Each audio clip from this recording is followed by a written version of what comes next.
just drive the 13 Mitigator Ford Fusion. I'd like to thank you for listening to Let's Talk Racing.tv.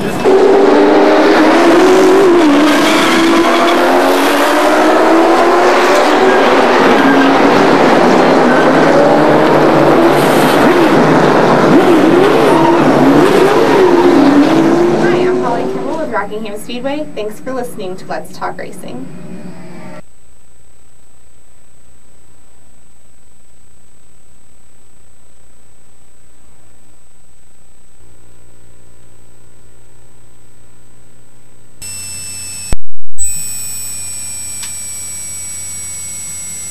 I'd like to welcome everybody to Let's Talk Racing tonight. Right now we've got Tonya Goodbrand, one of the Carson sisters, on the line with us. How you doing tonight, Tonya?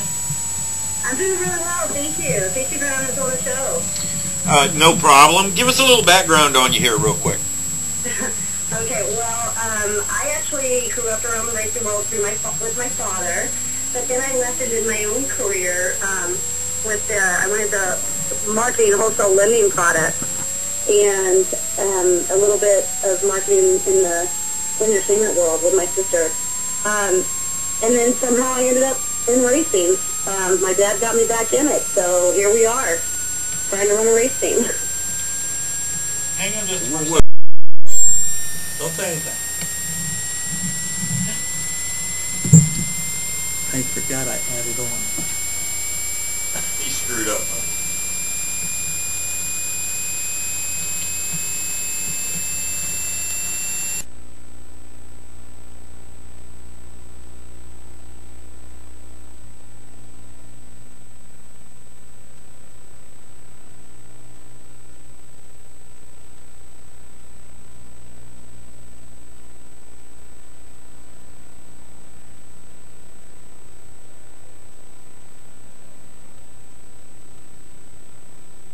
That's Tonya on the screen right there as we speak.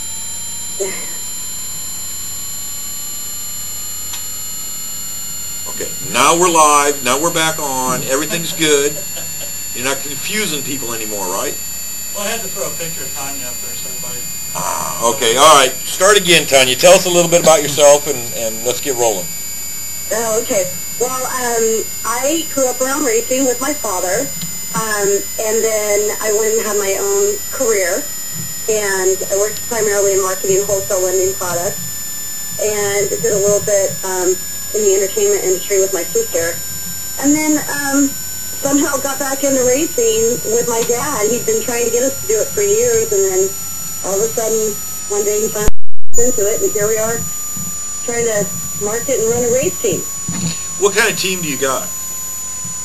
We have, well, right now we have Boris Said, who's a NASCAR driver, but we acquired him kind of late in the game for this year for sponsors. Really trying to build that team. And we've got some dirt tracks with Steven and Krystal. We're trying to take Krystal to NASCAR too. And am I forgetting anyone? I know I am. Kurt? Yes, Kurt. Kurt's a K&N driver, and he's also doing the all-wheeling series, too. Last year he was doing that. He actually had an accident and was injured, so had to pause for a little bit in the year. But he's back now, so we'll see what happens this year. Now, you said Krystal's doing dirt, too? Yeah, she's doing dirt, and then we're trying to get her higher-level series. We've got a couple of ways we may go with her. We may go NASCAR K&N, and we also might go SCCA, and then just kind of see what happens. So with her, my dad can talk to you a little bit more about actually what way we're going to take them. Okay. Now, you said you've been involved with it. Your dad, I take it, was a racer and probably grew up. You guys are in California based, right? Yeah, I grew up in North Carolina, and then I moved out to California back in, I was in 8th grade, so what was I, like 14 or 15? So I kind of have, half my life was there growing up, and the other half was here. So I still have roots in North Carolina that I really, we still have family there and everything. The racing's kind of in the blood, if you know what I mean. Yeah. Now, did you drive as, were you behind the wheel a few times, or?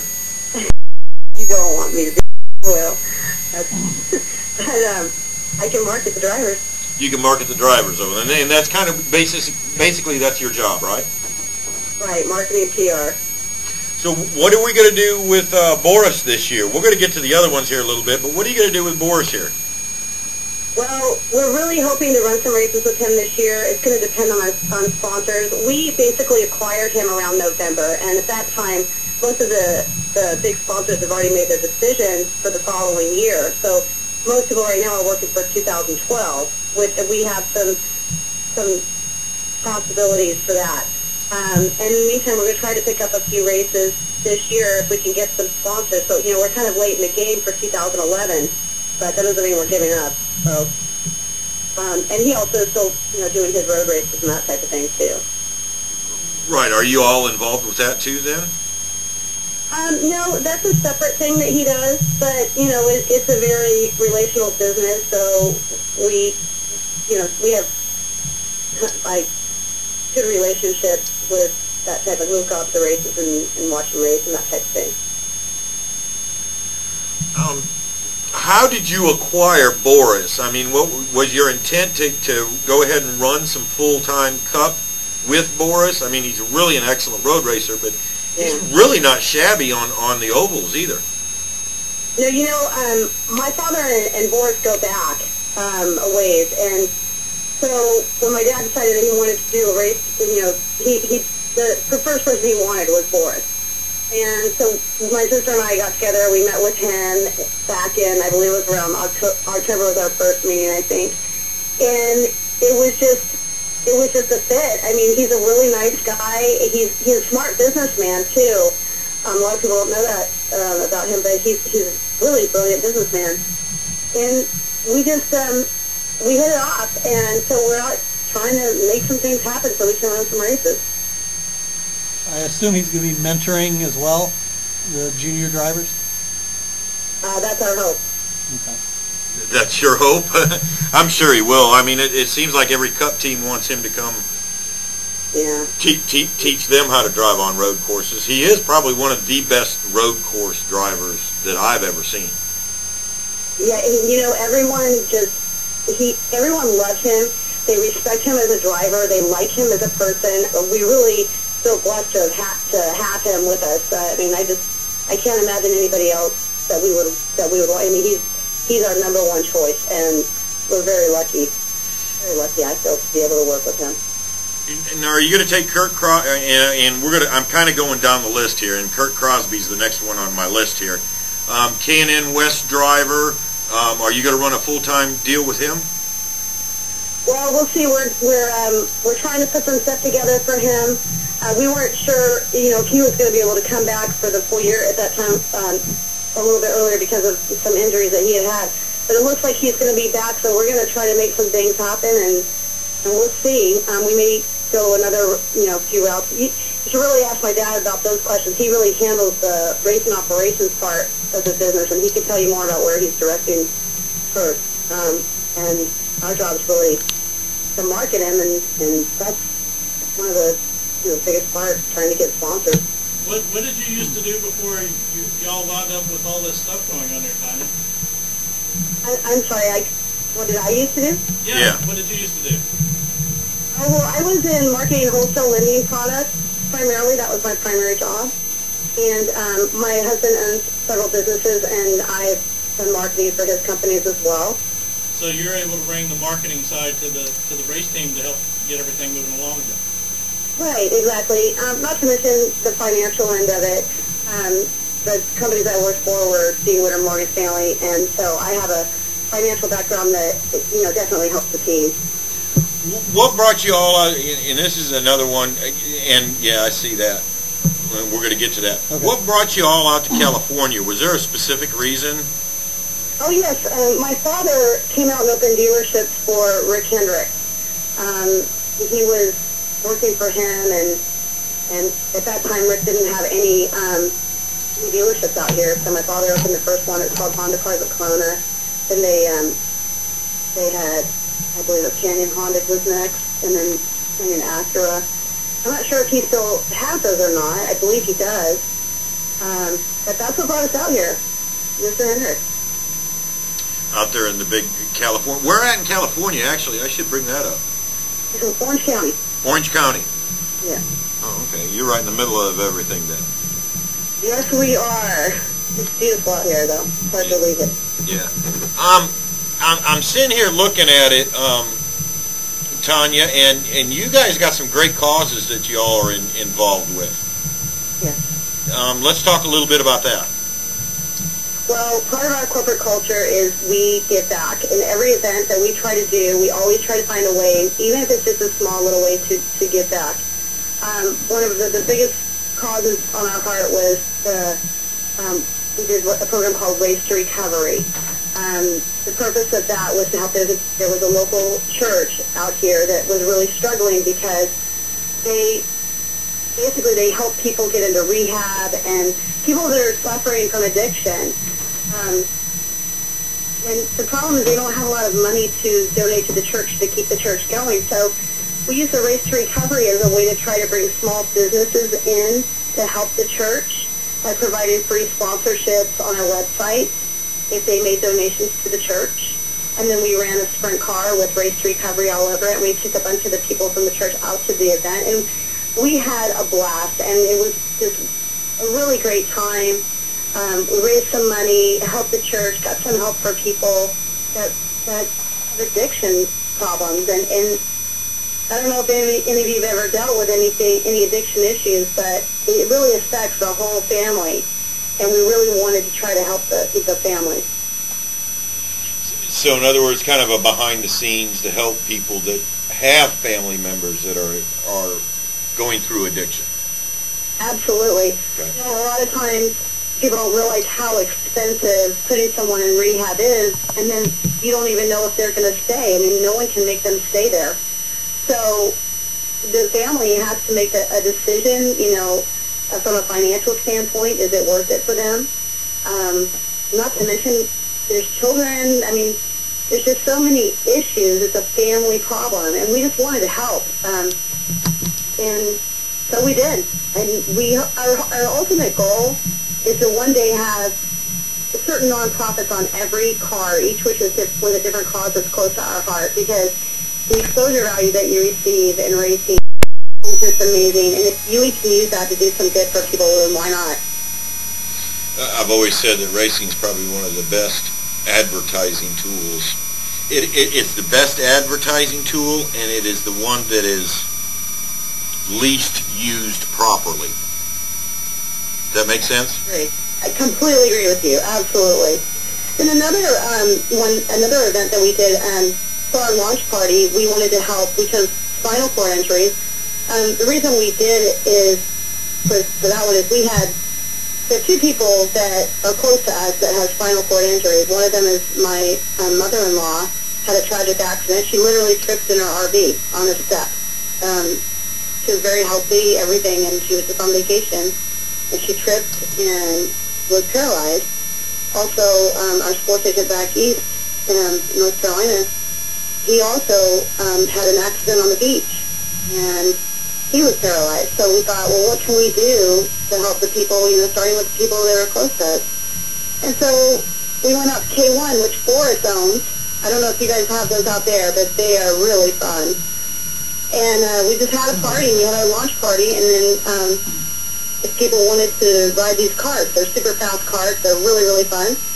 And they would pay to you know, race, and then 30% of the proceeds went to spinal cord injury. Now, somebody just asked us on a chat, do you have a website that this is all... Do you got a website that talks a little bit about this Race to Recovery and Race to Walk? Oh, there it is. Go to www.carsonracing.com. There's a part on there, and I forget how it's phrased. It talks about our causes or something like that. And we actually have links to those particular causes that we, you know, that we like. And, you know, there's so many good causes. We could go on and on and on.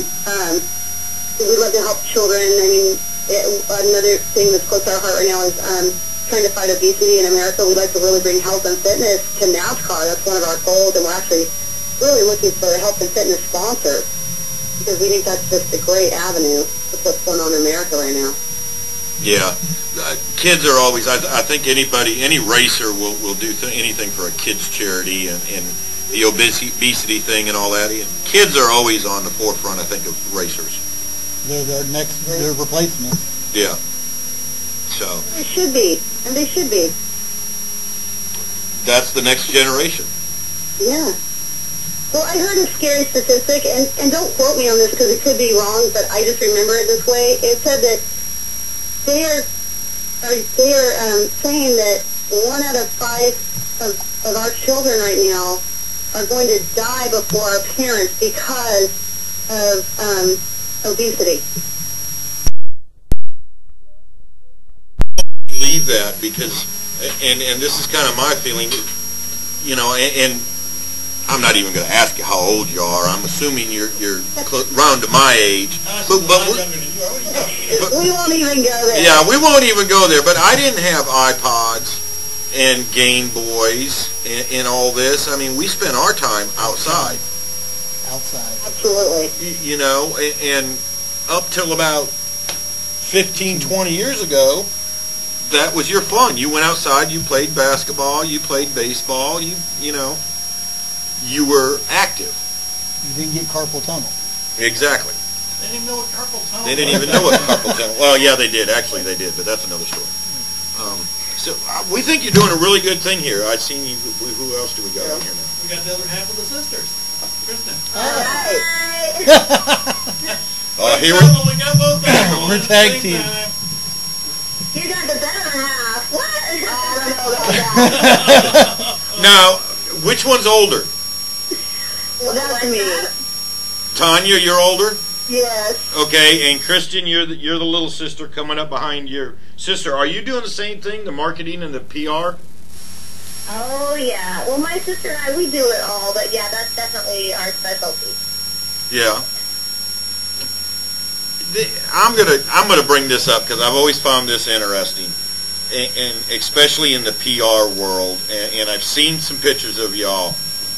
Do y'all get a lot more attention when you go in to grab a sponsor or do the PR work than if you were a male? We hope so. The door opens a little easier, but ultimately you have to have some brains to stay there.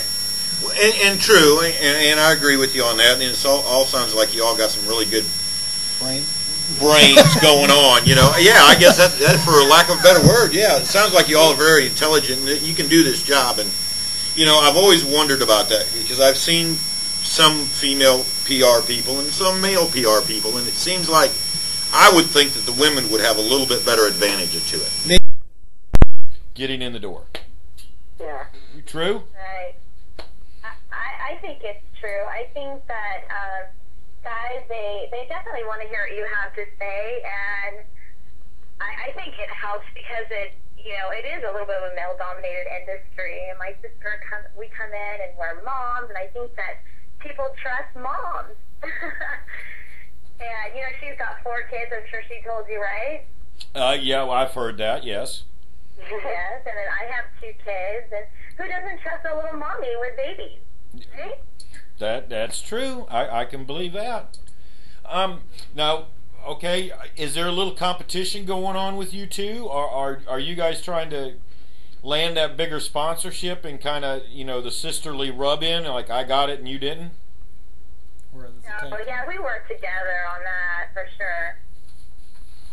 We do have a little sisterly competition, but when it comes to sponsors, we just want to get them. Right. That's all we care. and that's good. Now, I heard something in here earlier about sprint cars, and Christian, I asked Tonya this, and I'm going to ask you this: were you ever a driver? No, I'm awful.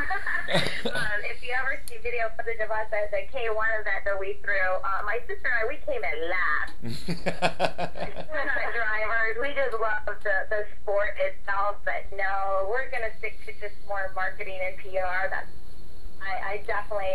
I'm not a thrill seeker when it comes to getting behind the wheel of a car at all. You're more thrilled about making that money. Yeah, I just want to... In a sense, I didn't mean that in a bad way. I meant it as... Well, I just want to see the drivers out there on the tracks and promoting them and supporting our sponsors and just having a really good time because, let's face it, racing is really, really fun, and that's what it's all about.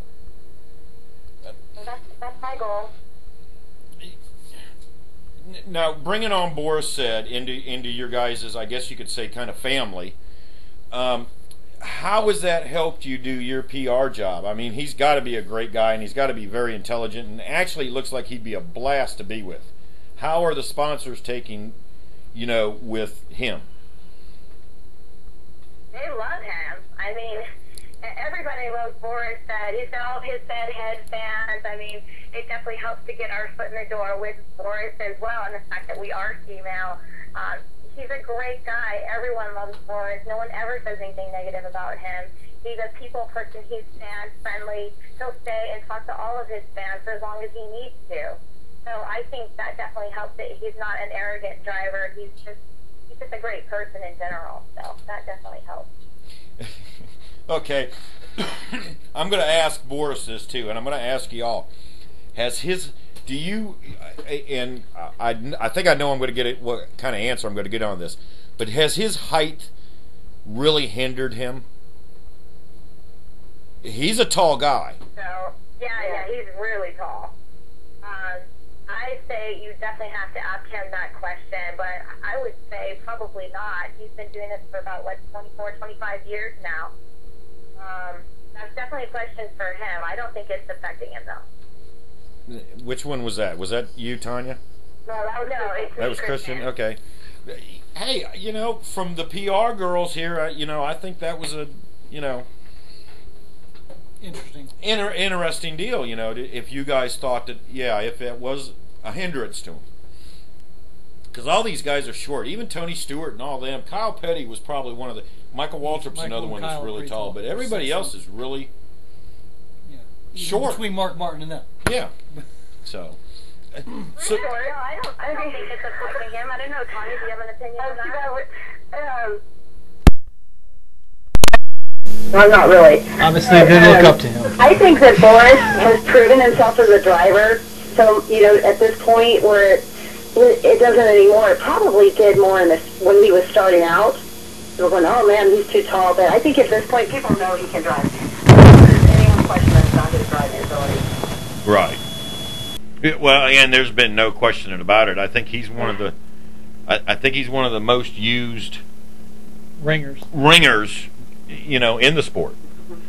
So, let's get to some of these other ones that you've got. I know you've got Stephen Fangmeyer. Fang as in Wolfman Fangmeyer. Is that how you pronounce it?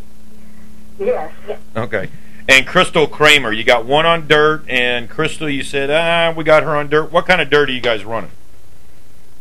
Well, she's just doing the sprint cars right now. Oh, sorry, Connie, go ahead. I'm sorry, I couldn't hear that you were talking. But we've got some things planned for her this year that we're kind of going to go a couple different ways.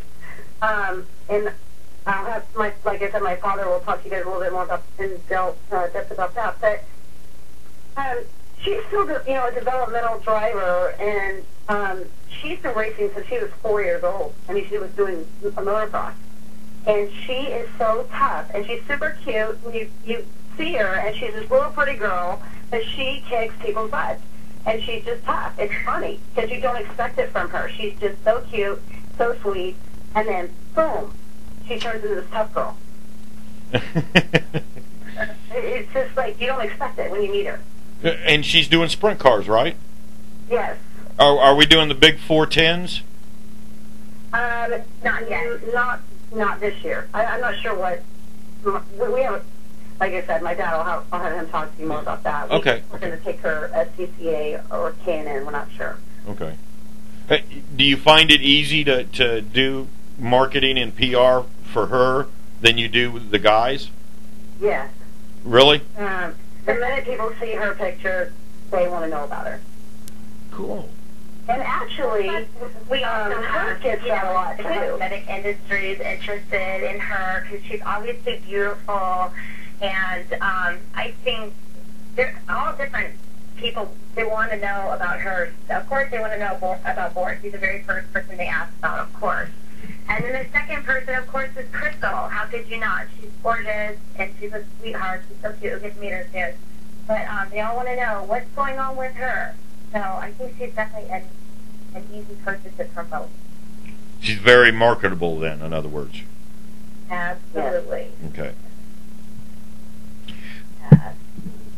Well, is there a way we can get your dad on here, too, now?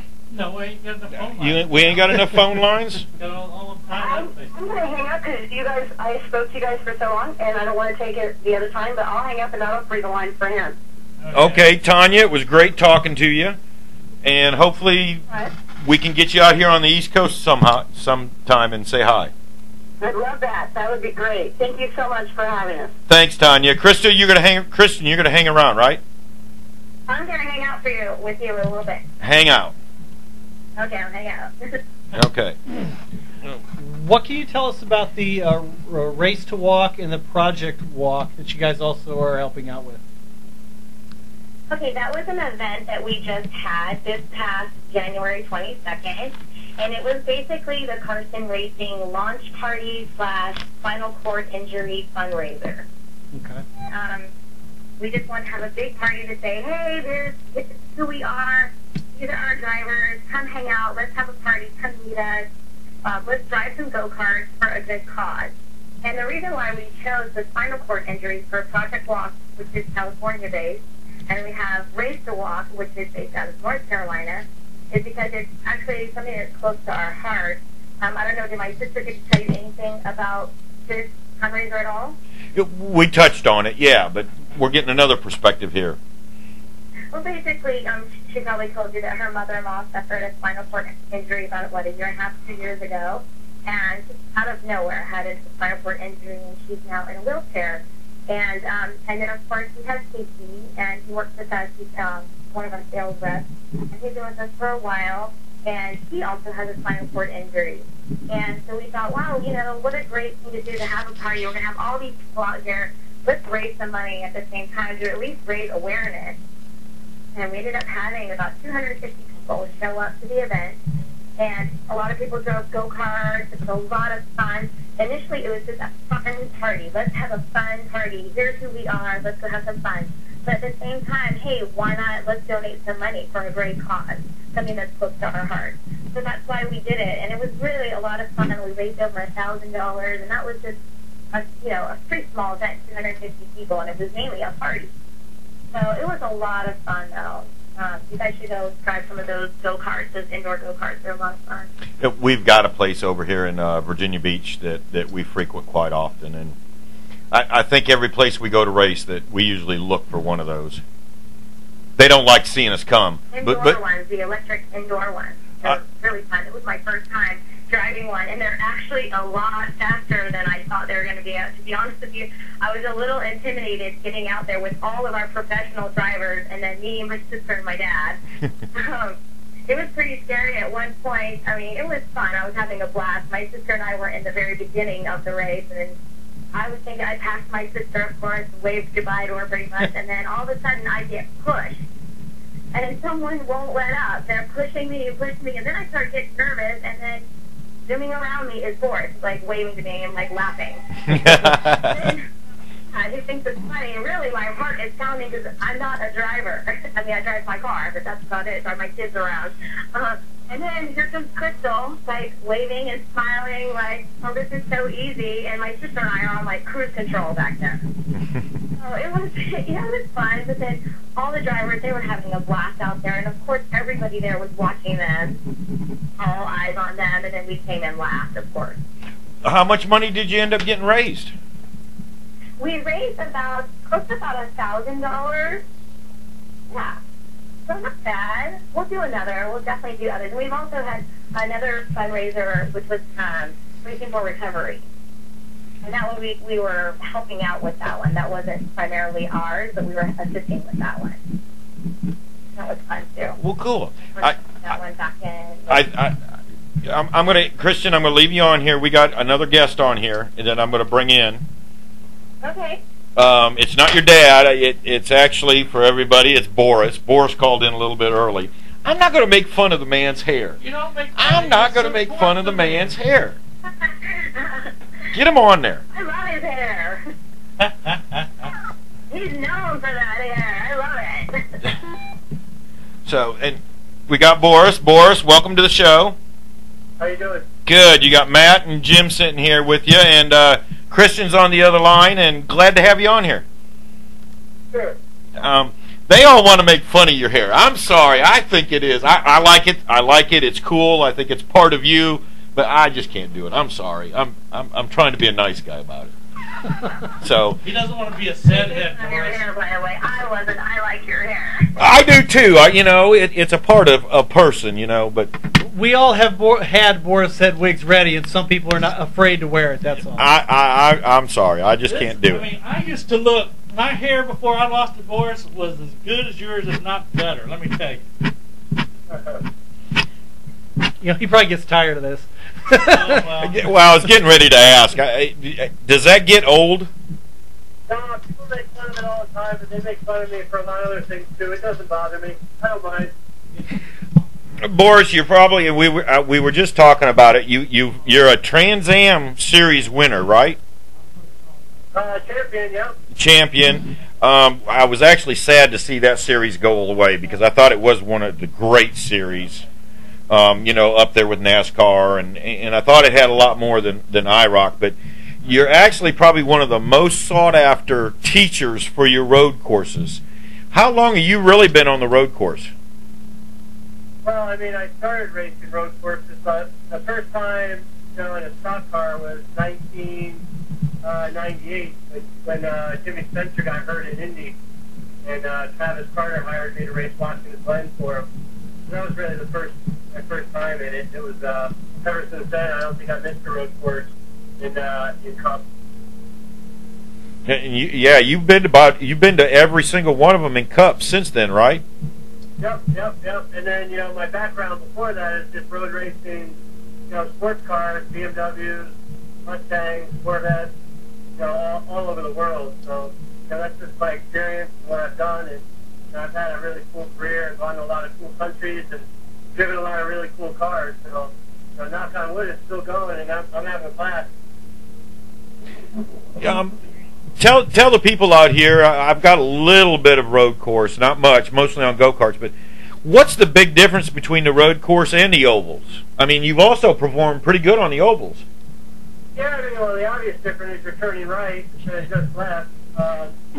Shifting gears, a lot of gear shifting, braking's really important, and more of a compromise because you have a lot of different kinds of corners, so the driver has a little more input making the car go faster than on an oval where if you don't have the car set up just right, it's hard to drive around it.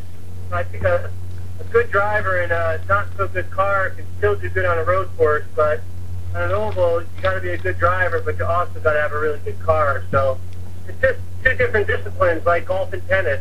One I couldn't tell you that one's harder than the other because that's the most often question I get asked, but it's just a different discipline altogether. What is it? Okay, what do you prefer? I know you grew up on road course, but do you find that maybe oval track's a little bit easier, and which one do you really prefer? Oh, well, I mean, for me, oval racing's harder because I don't have the experience like those guys. The Cup guys are the best. They're the best drivers in the world, in my opinion. And I mean, they're really good on road courses now, but on the ovals, they're untouchable for a guy that doesn't have that much experience. But I have fun in everything I race. But I tell you, it's hard to explain to people. Daytona. What restrictor plate racing is like. It's amazing. It's just going 195 miles an hour, sliding and bumping into each other. It's a pretty good rush. So I mean, that to me is as fun as any road course I've ever been on. But also, every oval is kind of like a road course, but they're all different. They all have their own characters. So you go to places like Bristol or Martinsville, or those are really tough places too, and they're fun. They're just tough, for me. Your nationwide win last year. came to actually as no surprise. It's probably been overdue. Tell us a little bit about finally getting there. I mean, I guess that's the key word, finally. You know, I've been close and I've been fast enough, you know, a bunch of times over the years, but you know, I've always had bad luck, or I've overdriven the car, and you know, now I think with all the experience I have, I'm really good at getting to the end of the races, you know, knowing how much I can push the car and not break it, and not take so many crazy chances when you're running at 10/10. But you know, for me, that was a big win, and for Robbie Benton, who's one of the younger team owners out there in the Nationwide Series, and in my opinion, he runs his operation on probably 1/10 of the money that Roger Penske has. But if you walked into his race shop, you would think it was Roger Penske or Jack Roush or Rick Hendrick. Everything is just so neat and organized, and he's just such a great young guy, and I was almost more happy for him than me, but most of us, it was really big, and we had an unbelievable celebration that night. So it was just something I won't forget. Are you going to end up going back and maybe driving for this guy again? Oh yeah, yep. That's the plan right now. Is go back and drive with him in the the 2 nationwide races I can do, which is watching Atlanta and Montreal again. Montreal. How is it? How are the fans up there? A little bit. Are they different than the American ones when you go up into Canada? I mean, it's no different than going to Talladega or Bristol. It's just they have a different accent and they have a different, label on their beer. Yeah.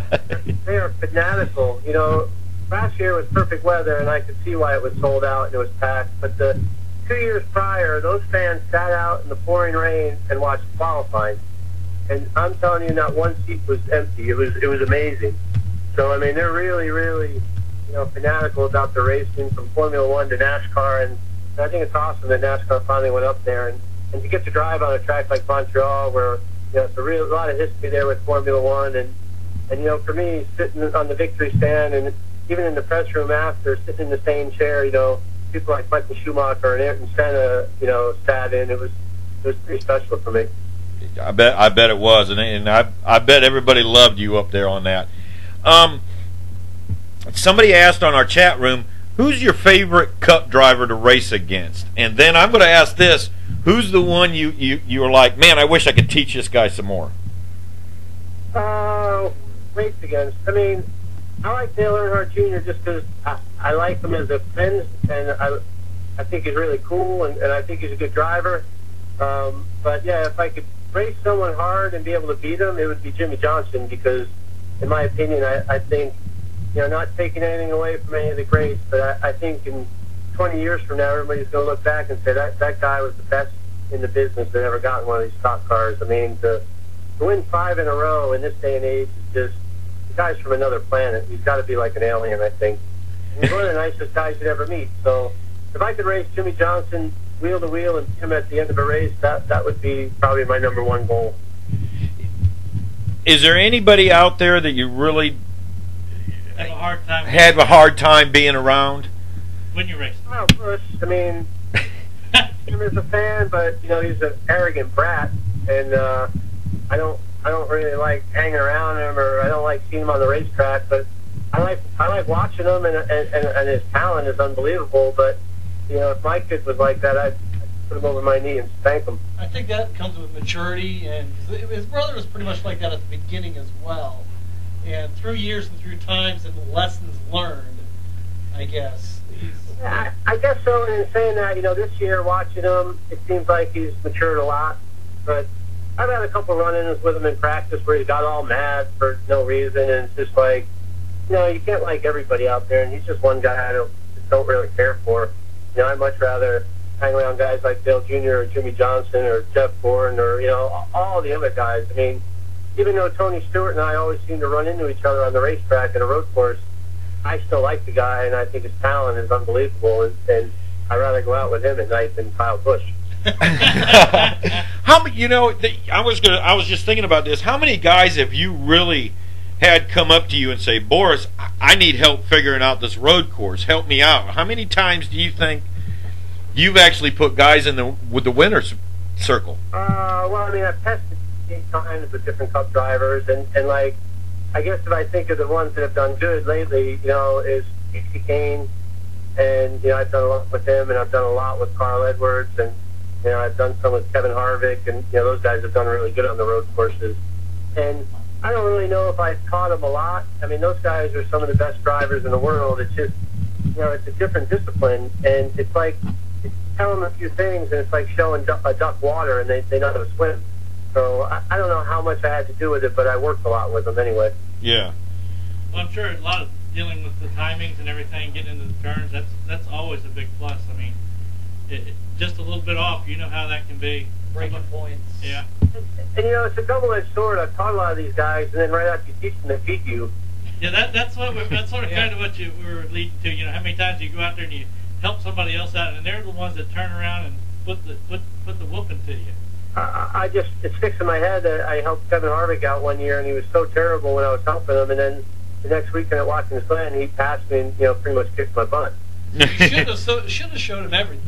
Hold something back. You know how all the old timers say, I didn't show him everything.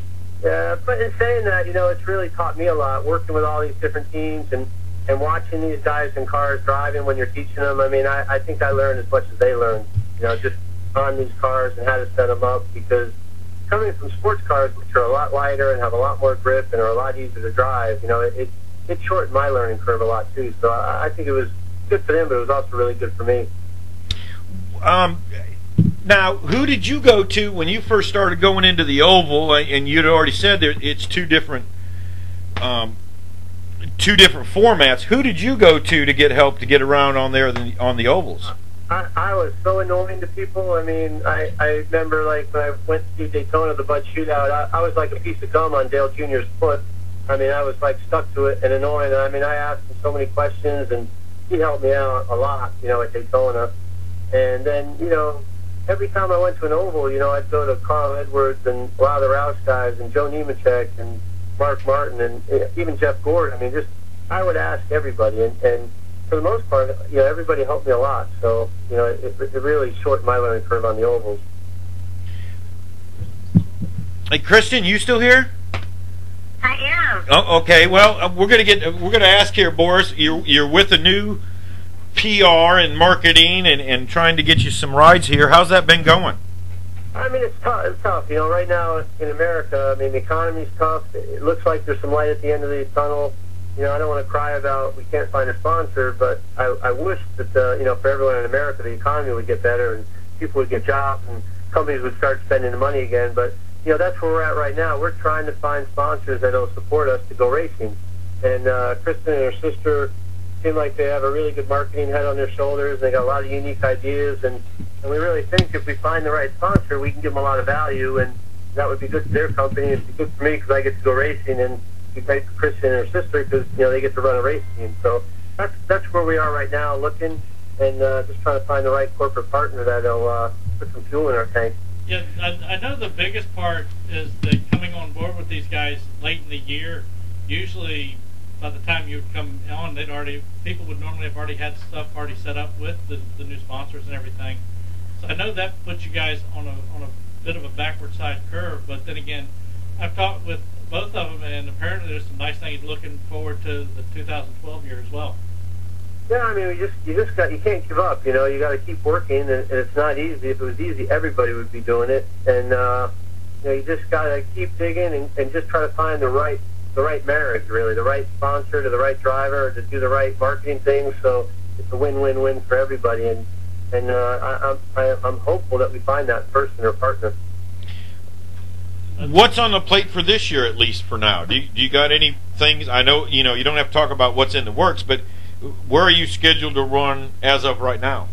Well, I'm on a plane to Miami tomorrow for the Grand Am Series. I'm doing the whole Rolex Series in the Wheeling Corvette, so I'm excited about that. Grand Am is a really good road race series.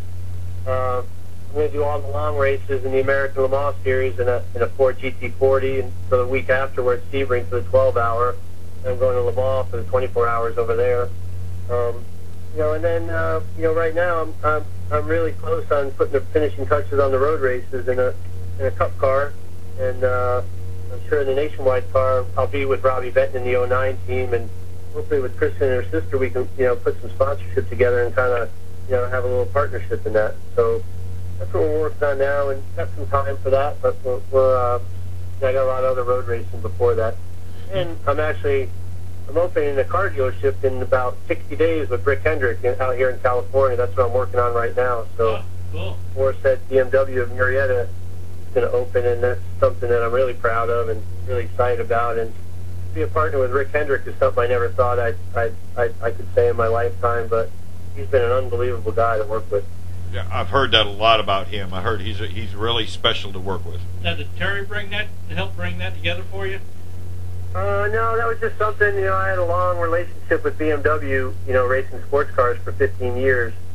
And when they awarded me a franchise, I got a little nervous about it. I said, I need to talk to somebody with some experience. and Rick Hendrick, I didn't really know him that well other than the cordial, hey, how you doing? Because he's kind of an intimidating guy, I mean, I feel like a dirtbag, and he's this guy on top of the mountain. And I went and just talked to him and asked him for his advice, and I mean, in like 10 minutes, I would have just given him my wallet, my car keys. I mean, I've never felt that comfortable around somebody. And the respect he shows you where you don't feel like you deserve it. And we struck up a partnership, and down the road we are. And I'm really, really excited about it for me and my family and my kids. And it's going to be really, really fun and exciting year getting that thing open. Okay. Doc's sitting here telling us, Kristin, if you want to go, we can let you go here. We'll talk to Boris for a few minutes and then get your dad on here. Perfect. Okay. Do what? Hello? Boris, you still there? Yep, I'm here. Okay. Something must happen to Kristin's phone. We lost Christian. No, that happened. Boris, do you still do the two-seat test car deal? Somebody on the chat room asked that. Hold Boris, on. He just hung up on Boris. Boris, you still there? I got you. Okay. He almost hung up on you. I'm sorry. Everybody got switched around, so I'm out of sequence. So I know. Okay.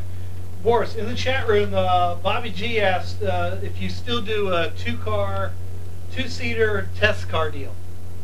Yeah, I mean, that's most teams that I've tested with, to do driver training. I said, it works a lot better if you put the 2 seats in, and it's scary sometimes with the guys you drive with, but that's another story in itself. But yeah, this year I'll be doing some of that for sure. I mean, I would think any day I'll get a call to go help Trevor Bain, and I'm kind of curious about that. I'd be really excited to do that. So I would think that would happen shortly. But yeah, I got a few other guys I'm going to start this year working with. Well, give us a little story about what was so scary about which driver. Well, I mean, like Casey Kane, you could have fell asleep or cut diamonds driving with him. I mean, I've never driven with a smoother driver. Carl Edwards, probably the best learner, like that would pick up, you tell him one little thing and he would just get it right away. And the biggest surprise to me was once I was going to go with Stephen Wallace, and he's a loose cannon, right? He's this funny, crazy, wild guy, and I thought, oh my God, I mean, this is going to be the scariest day of my life riding with him, because I won't say what other drivers I've driven with where you end up, having to get out to go puke because you feel sick because they drive so bad. I thought this was going to be the worst guy ever. And he turned out to be one of the best drivers I've ever driven with. I mean, the most control, I didn't feel nervous, and that's probably the biggest surprise. Because when you meet the guy and hang around with the guy, he's such a crazy guy, you think, oh man, this is going to be rough. He's going to be wild. This is going to be scary. But he wasn't. He was really good. And I was actually just telling somebody that story a couple days ago. So I don't think I'll tell you who got me sick, but there was a few of them that were. That's all right. You don't have to. You've been around this sport a long time with the road course and Trans Am and all that, and I know you really keep a finger on what's going on. Who do you see coming up into Cup that's really going to be good? But on that same note, where are we going to get our new drivers from? Well, I think like always, it seems like the Nationwide Series sure is in the trucks are the kind of the proving grounds, and you get these guys from USAC that all seem good. I mean, that's Jeff Gordon, Tony Stewart, Casey Kane, right? That's got to be one of the best training grounds. But I mean, you look what Trevor Bain did, 20 years old at Daytona. I mean, he's obviously got a long career. You look at Martin Truex's brother Ryan Truex. He looks like he's really going to be something in the future. So it's really it's hard to predict, but it seems like there's a lot of good talent coming, and it seems like there's always going to be that talent in the history. They've always just kept coming. There's a lot of drivers that want those seats. It just seems like it's getting really, really competitive, and seems like if you don't prove yourself right away, you don't get many chances. You gotta prove yourself right away now. Yeah. And Terry's on here. Terry, we know you're there. We've been on a roll here with Boris, so if you want to kind of chime in with us. I sure will. Okay. How you doing? You're going to be at VIR this year, isn't it? The Grand Am going to be there this year? Yep, we'll be there for Grand Am. I think that's like in April or March or April. I think we're down there for that race. Well, we'll have to come down, at least come and visit and say hi. Yeah, I mean, that's a great track. I mean, one of the most beautiful road courses in the country. And it's kind of a long, but it's really technical too, isn't it? Oh yeah, I mean, it's going up through the S's, like in a Trans Am car at 160 miles an hour. That's one of the most exhilarating turns in all of racing in America. Yeah. Besides being fast, I've seen a Viper go off. I think off the long the long chute down the front stretch. Yep. And it was not pretty. So, for fans with it, right? For fans, the fans enjoyed it. I don't know about the driver. He just destroyed a brand new Viper. So, you know what? Talking about and thinking about that, what's kind of been your scariest moment? And you can talk about anything in the road course, oval. What's been your scariest moment besides the ride-alongs? I mean, the crashes aren't scary. I mean, they just happen, and that's part of it. And I've had some bad crashes, fractured skull and some broken ribs and things like that. But for me, the scariest thing is when you go, to Daytona or Indy and qualify. Because I'm scared of failure, and it's so hard to make those races. And I remember one year at Indy, the first year I qualified, and it's when they used to go or go homers weren't in a bunch. They were spread out through the field. Right. And I went early. As it was going, it was just dropping down, and I was on the bubble with 3 people to go, and we probably had 10 people just crammed in the lounge. And I don't know if you ever saw the movie My Dog Skip with a little Jack Russell Terrier. Yeah. You can't watch that movie and not cry. Yeah.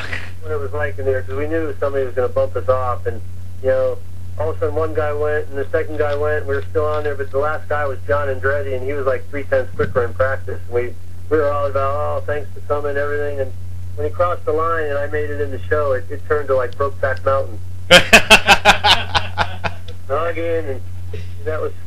They were trying to qualify for that race, I think. Have you ever been in an Indy car at Indy? No, just a cup car. Indy cars they're just too small for me. I got really long legs, and my body just doesn't really fit in those things. And we were talking about that earlier because of your height. There's not very many people that are actually tall in NASCAR. Have you found that to be a hindrance? It is sometimes. One year I was going to do the 24 Hours of Daytona with Rusty Wallace and Danica Patrick, and I just did not fit in the car. They tried to get me in there, and there was just no way. And that's something I thought would have been a pretty cool experience. They should have just put blocks on the bottoms of their feet, knowing how short those guys are. Yeah, those cars are borderline big enough for me to drive anyway. So when you get someone like Danica who's doesn't have that much altitude, it was pretty much impossible. She's like 5'2" or something like that. I think something like that. Now, are you going to keep doing these nationwide and these road courses as often as you can? Yeah, I'll do any NASCAR race whenever I can. I don't care if it's any oval, short track, big track, road course. I mean, I feel when I get to race a NASCAR race, no matter what division it is, I just feel like one of the luckiest guys in the world. I mean, that's the pinnacle of racing in America, and only 43 people get to do it every weekend, and it's a thrill as well as a privilege. So, I don't care where I race. It's my passion still. I've been doing it for 24 years, racing something, and every day feels like it's my first day. I just love doing it. It's just a blast. Now, Terry, you've heard us talking with Boris here. How does it feel to you to have him on board? Well, I can just speak as a team, but we are so proud to have him and excited because big name international driver with Carson Racing, a new company, family-owned business. And I followed Boris since about 1995 in his SCCA events, and I was always a set head, I guess, behind, because I came out of road racing too. I was a Porsche dealer and BMW dealer in North Carolina, and I wanted to race, and I raced road racing until I was 27. I really didn't get to NASCAR, even though I had been watching the farms growing up in Charlotte, North Carolina. But Boris, when he came through the track, a guy named Richard Brehm, who was crew chief at one time for Ken Schrader, and he worked with Kenny Bernstein, the drag racing. As far as I'm concerned, Richard Brehm knew more about racing, was trained with Harry Hyde back in the movie Days of Thunder. Right. And Hendrick, and I loved Harry. And I thought, I've got to watch Boris closer, because if he goes into NASCAR, he's a hired gun. And he did exactly what I thought he would do. He went in there, and Richard called me and said, "Did you see him go through the Glen? Those guys look like we're sitting backwards as he went through." I knew I had to have him. That was probably 15 years ago, and we had tried to put a deal together from California with an attorney in the bank, and he kind of rolled back on us at the last minute, and we thought we had a big deal. But I stayed in touch, and then, like I said, I pretty much got out of motorsports after that for a few years. I had been in motorsports almost 40 years, so I've seen most of the drivers and worked with a lot of them, and was with the IMSA GTP series. I worked with Scott Screw PR one time or two, and I did a lot of PR marketing. But Boris had something special that I thought these other drivers had, and he had a winning way with people, and I'm a people person. When we find that we get people with people, Hendrick was based on people's skills. That's why we all stuck by, and that's what our family's about. We're about drivers, family, and crew chiefs. I can't tell that crew chief how to fix his car, and I can't tell Boris how to drive one, I can tell you that. So what we try to do is do our job the best and have that, winning attitude, and we want to win races. We're not really, we'd love to go up and say we'd like to compete for the championship, but the truth of the matter is, I knew Boris will win races. That's why I wanted to. And he's done it. I mean, even on the Trans Am, I think Boris, you've won in everything now that you've run except for Cup, right? Yeah, that's right. Cup's still the last thing I got to tick off my bucket list. Your bucket list. I'm going to ask you about another driver, and I think you've had some. I believe you've run with him pretty good, but Marcus Ambrose. Have you run with him a lot? Have you gotten to know him? Yeah, we've run nationwide together, and I actually went over 2 years ago and did 2 races in the Australian V8 Super Cup Series where he won. That was some of the toughest road racing I've ever done. So, he's got a lot of talent, and he's one of the best road racers out there right now. And somebody brought this up earlier, Montoya. How do you get along with Montoya? He's another one that's kind of wide open. Yeah, I get along with him great. I was a Montoya fan before I ever met him. Just watching him in IndyCar in the old days, and then Formula One. He's an exciting guy to watch, and he's got, he's one of the best drivers in the world. So he's a world-class guy, and off the track and around the track, he's just a regular guy, and he's a lot of fun. You can run around with him pretty good, and that's usually what I look for in a guy. Cool. Hey, we're going to get back to Terry here a little bit. Boris, you're still good to hang with us for a while, right? I got a couple more minutes. I might lose you. I'm driving down the back road, and I got to get packed up because I'm leaving for the airport in a little while. Well, I'll tell you what. Let's let you go. I know you got a few sponsors out there that are still help you. Let's get you to plug them, and we'll let you get out of here. All right. I really appreciate it, and I just appreciate the fans, and hopefully we can keep going, and maybe Carson Racing will get lucky, and we'll find us some sponsors so we can go race more. Well, we're going to help you out as much as we can as well. Sounds good to me, Boris. You take care, and join us again sometime. All right, thanks. All right. Thanks, Boris. What a great guy, I tell you. Yeah, he is. And I've never heard a cross word about Boris Said. One of the few. Well, one of the few. Yes, when he stands there and he'll sign. I worked one time with another great champion, was Tuff Hedeman, 3-time world champion bull rider. And I always kid, there's only 2 sports to me, and that's rodeo and racing, and as far as the gutsy sports. And Tuff Hedeman, he'd stand at 4 o'clock and sign an autograph. He actually helped us sponsor with Panhandle Western, where with Blaze Alexander, I was his sports manager agent. And we stood one night at 4 o'clock in the morning where Dallas signing autographs after the rodeo, and he said to me, I said, God, can we get out of here? He said, no, I want to stay as long as they want my autographs, so one day they may not. And that's the way Boris is. He sits there, flat-footed, and talks to everybody, talks to every kid. He's not your typical Cup driver that you would think. Well, I mean, I can't say, I've had some really good drivers. I mean, Petty's one of the greatest, you know, Rich, and same way, he's signed autographs forever. And, you know, Ken Schrader was very social. Jeff Bodine would do anything for us.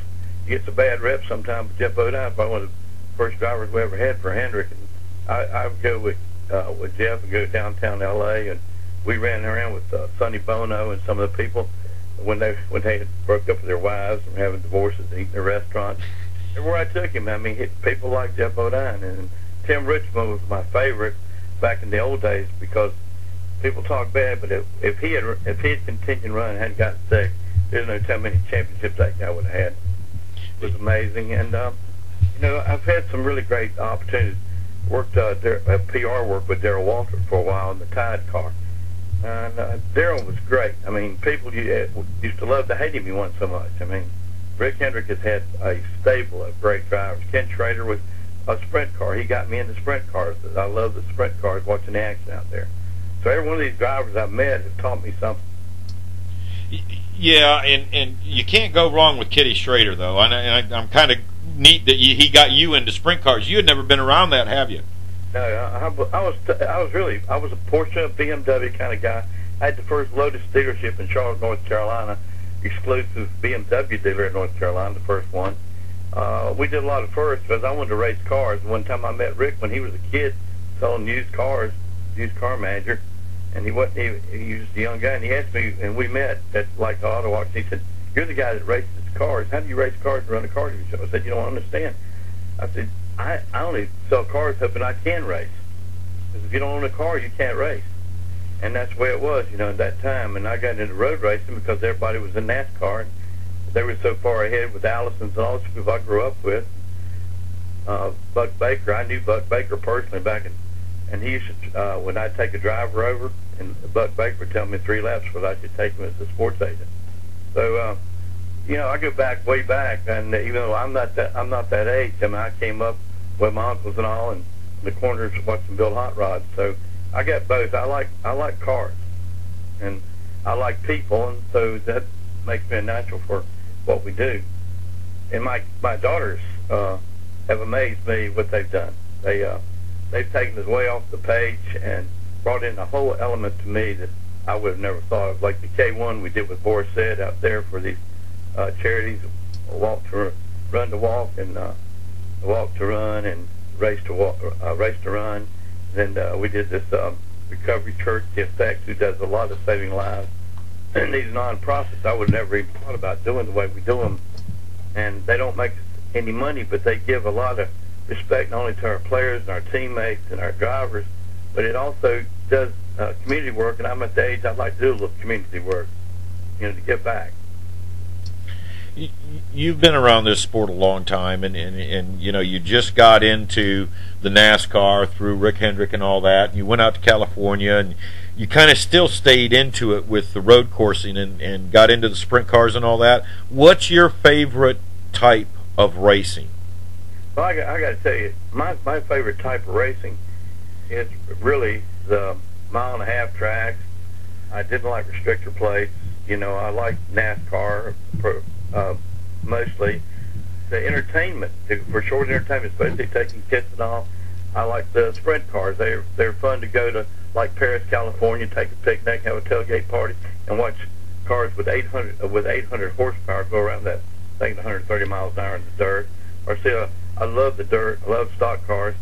I don't know whether you talked to Steve yet, our stock car driver champion last year. Not yet.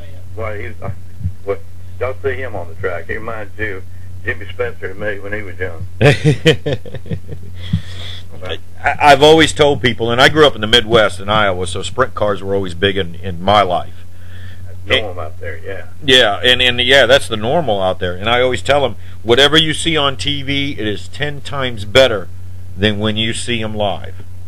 it's extraordinary. I mean, when people have never seen a car that weighs 250 pounds, total car with motor and all, 1,100, with a big 410 block, going 130 miles an hour in dirt on 2 wheels. Yeah. And it flips, and when they flip in the air, you know, I'm a horse rider. Right. I've had horses since I was a kid. In fact, just 2 weeks ago, I had a horse go down with me on it. So I still got the guts to ride. I tell you what, and I broke some horses, but I never would ride a bull, and I wouldn't drive a sprint car. Yeah. To me, it's crazy, but it's crazy fun to watch. So I think you should go and see your tracks, your local, and that's where your drivers are coming from now. They're not coming, you know, the mom and daddies that got the money for this kind of racing now, they don't have it. You've got to kind of, there's not a tryout like football. You know, you can't go put a bunch of people out there and let them drive a race car and see if they can drive.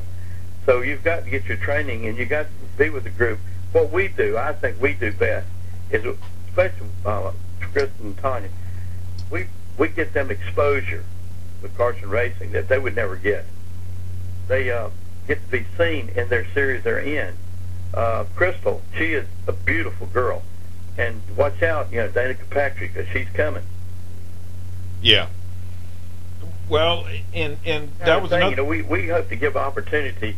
We're getting ready to go with the internet magazine. I won't talk about it today. I can just tell you, Carson Racers.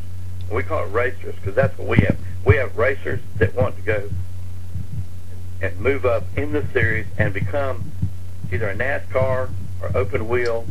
Or, and I love FCCA. I mean, it's still one of my great loves. That's why I love Boris so much. One about everything. I love IMSA. I was born in Indiana and raised in North Carolina, so you know I got to love them both. Right. Well, and Boris being in that Trans Am, and you know, he was running American Muscle back then. He was probably one of the most, the person to get that's able to go do all the NASCAR and all that. Well, you know, here's the thing. And he probably didn't like this because I use it all the time. To me, he's a hired gun.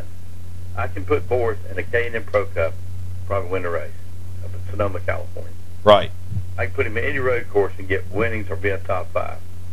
He drives a 70% car, 150%. Which his cars, half the time he's running his cars, and he doesn't have the cars that maybe a Roush or a Hendrick car has. If he does, it might be a page down, you know what I mean? And he comes up there and he qualifies good. He's up in the top. He doesn't tear your stuff up. The smooth operator. In Daytona, at the 24-hour, I couldn't get near him. One, I didn't have the credentials for that. Number 2 is I was with a bunch of guys out in the infield. They're all road racers. Mm-hmm. They had the best TV and everything set up right there. But they said, I can't believe you got Boris Said.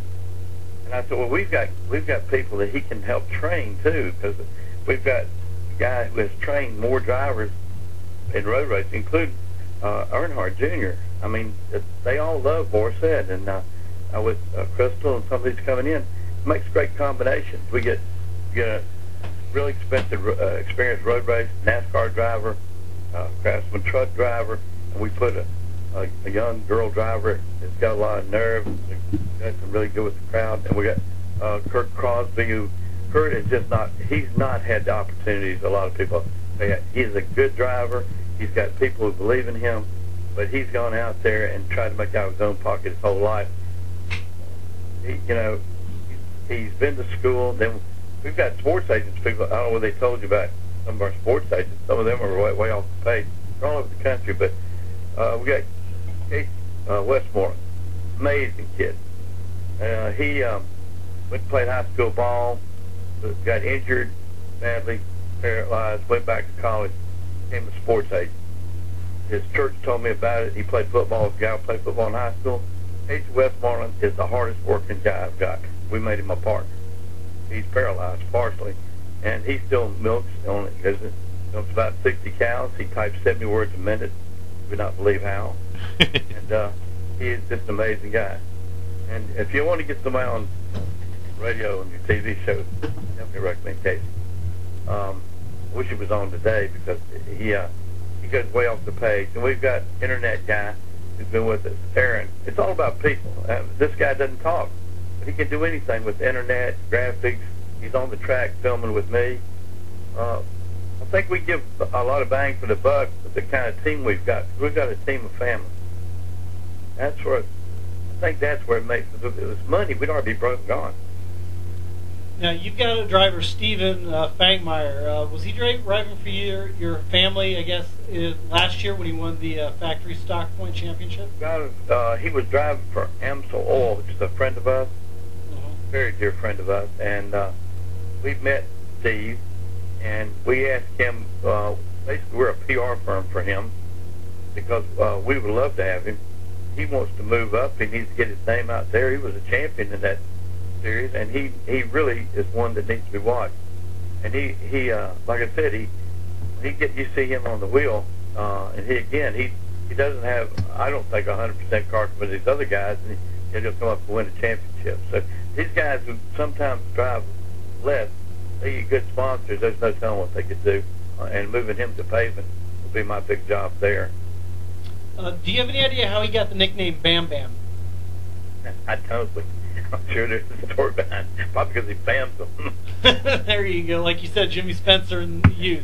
He's a Jimmy Spencer to me. I watched him go up on the wall on one wheel, came back off the wall, and back up and took the lead in the race. I mean, the guy's great. I guess nothing phases him. And he was kind. You talking about like Boris? Got that same kind heart off the track, kind to kids, people, everything. But we put him behind the wheel though. We got us a Donnie Allison or whatever. You know, he's tough. I would really like to do out here in California at the Paris Speedway. If I talked to them about doing a Legends race with some of the old timers coming out here in the dirt track, run this half-mile track. I think they'd have a ball and mix them up with like Steve and some of these guys that've been running dirt, put them in the late model. I think it'd be fun for the fans too to see these guys get out there and have some fun and run these dirt cars out there. It's really an interesting evening. Come in at 5 o'clock, the track's all lit. And Paris Speedway, I like the way they treat me. I like Victorville too. But we got a lot of racing in California. People just don't know it. They think about it being North Carolina, but Las Vegas is just full of racing out there with our track out there. Bruce Smith owns probably one of the best tracks I've ever seen. I've ever had a chance to. He's got like 8 different tracks on that track. Vegas Speedway, they're running this Sunday. I just came back from there and the place is packed. So, racing is here to stay, and I think the thing is that there are companies like us, and we call marketing company that races. We always want to race. We don't ever want to stop racing. We're not Fox yet, but we'd like to be like the motorcycle Fox. We'd like to be that where they want to be with Carson Racing, and we're kind of guys. We're not greedy. If they get a better contract, we're not going to hold people's feet to the fire on that. We want to work with them and whoever gets them. But I don't want to be a scout either. I don't want to be walked on, but I do like the fact that they come with us and get loyalty with us, and then we help them move up. If we can't afford to move in that next step, we'll let them take that step anyway on their own. Now, will Kurt Crosbie be doing the K&N Pro Series West this year? Crosbie, we'll be doing that late model freewheeling, I guess, and this year I think he's got a ride with the same guy he had last year. The car had a crash, but Kurt Crosbie has a lot of potential and very good, and I think he would be a good. I would personally take K&N because he has to go there first, and then short track nationwide. That would be my call on that deal. Put him in some nationwide cars as soon as they'll let him race it. He's very good, very smooth. You asked about the girl? I just walked back in. Nope, I was just getting ready. Just getting ready? Go ahead. I'm going to sit here and listen. As far as Krystal Cramer, she races for you guys. She's mainly dirt now, I guess? Well, that's what she's been. And we've got a Porsche that we're working on right now. It's at a high precision, putting in the roll cages and all for a road course car. Car do about 180 miles an hour. It'll be the first time. And I called this to begin with. My daughters and Krystal want to put her in K&N. And K&N's a great course, but that car is twice as, 4 or 5 times as heavy as what she's been driving. And I'm going to put her in the Richard Petty Experience cars and let her have some laps out there. But if I can get her in this Porsche and road courses and get her this SCCA training out there, we could have a Lynn St. James here back. I know I'm going dating myself, but You know, there's. I remember Lynn. Yeah. So don't, you're not dating yourself. Go ahead. Well, I mean, Lynn St. James. I watched her, Bobby Rahal race out in California when they crashed and there was nothing left of the cars, and they were right in front of me when it did. And the next day they were both in their racing, and she was just as gutsy as him. And Krystal is that type. Class act, but gutsy, and she's only like 20 years old, and she looks like such a baby, yet she drives intense, drives those sprint cars. So moving her into SCC, I think it's a great move this year. Running her at some K&N Pro Cup. K&N Pro Cup right now in California, the tracks are all over the place. They're up in Montana and places. If you're a camper, it's great like me. I love to go to them. But they're really spread out, and it's hard to get the cars and teams and the money to these different places. Now, they're great when they're at Irwindale or somewhere here, but then some of the tracks, like Irwindale, the strictness on K&N, we just can't get anybody in there. They've got to get a seat time first, and rightly so. I don't believe in getting rid of safety for anything. I think seat time is the most important part. And both of my drivers are probably capable of doing as good as a lot of people in there, just didn't have the money to get them up to where they needed to go, or they'd already probably be running the short tracks with Nationwide now. Probably good enough. One of our chat room people just asked, do you guys miss racing at Riverside? I do. My daughters did too. They were little kids out there when Jeff Bodine came out there. We won Riverside, California, and was there when we finished 1 and 2 and out with Hendrick. And Jeff Bodine, he was great on that track, and Tim Richmond was an absolute animal on that track. Unbelievable what he did. I actually had the experience with the MCGTP car out there with Bobby Rahal at one time. I watched him run, but Hendrick had him for a while. But the one that drove that Lola Corvette MCGTP car, the fastest I ever was with, and was with Tim Richmond with the passenger seat on the side. Unbelievable. Scared me to death. You've been talking a lot about Tim Richmond. I take it you knew him. Talk about him a little bit, because he's not one that's kind of spoken of here lately. Well, I'll tell you about Tim Richmond. He was a good old boy fan. He would, we were like young guys having fun, and he would tell me, we'd walk down to the pit garage there. One time he spun out the S turns, coming out, and he crawled up in the fan box with me and all of turn 6, climbed up there and put his arm around the 2 girls up there. And it was so funny. They had to come get him with the ambulance out of his seats up there. All these boys some rows of beer, cowboy. He always kidded me, cowboy stuff. And then one time we were walking down, and there was a bunch of guys sitting there. Hey, Tim, and he said, "Hey, get those boys some beer, cowboy. I'll pay for it. I'll tell you what, discharge Rick for that." He was something. The fans loved him, and he loved them. He's probably got bloody nose a little bit, but the truth of the matter is, Tim Richmond was a wild guy, but he was one serious driver, and he was fun to have around. I have the Tim Richmond stories forever, but the thing about it is, all of them are admiration stories on my part. I knew his sister. I knew everybody. I put him on planes one time we got in trouble out here with Rick. Rick told me, get him on the plane, make sure you see him get on the plane, don't give him anything to drink. He's hung up. He was funny. And he said, "Cowboy, I love you," because I went ahead and got him a beer anyway. He couldn't go all the way home with that hangover he had. There's a lot of stories out there about him and Harry Hyde, and that they didn't get along for the longest time. I mean... Well, the movie Together, I don't know whether you've seen that movie with Rick Hendrick and Together. That's the true story of the Hendrick, way I feel about the Hendrick group. And it talks about Harry when he first met Tim Richmond. And the movie Days of Thunder, where Robert Duvall was playing Harry Hyde. Yep. That was so close to the way it was. I mean, he was so mad. And Tim came out of sprint cars too, open wheels. And Harry said, that cars now are going to be twice as heavy and twice as fast. And in the movie, he's talking about sprint cars being like California sprint car drivers, and they are great. They're great drivers. And Harry, then when he got behind the wheel in the movie, he showed how he took the the other driver's car all the way around, which was supposed to have been Dale Earnhardt's car in that movie. Was portrayed as Dale Earnhardt. Right. And all that was pretty much the way it was with Harry, and Tim didn't know anything about cars. He just knew how to drive cars. And I could relate to that because I would never, like I said, I never could tell a crew chief how to set that damn car up. I know a little bit about driving, but I certainly wouldn't tell an experienced driver. If he asked me if he came in too tight, or especially sprint cars, I've been learning that this year. I'm one of these guys that can watch, and I can see if they ask me something, I can tell them what I saw it do. But I'm not dumb enough to think I could tell them how to drive it. Yeah.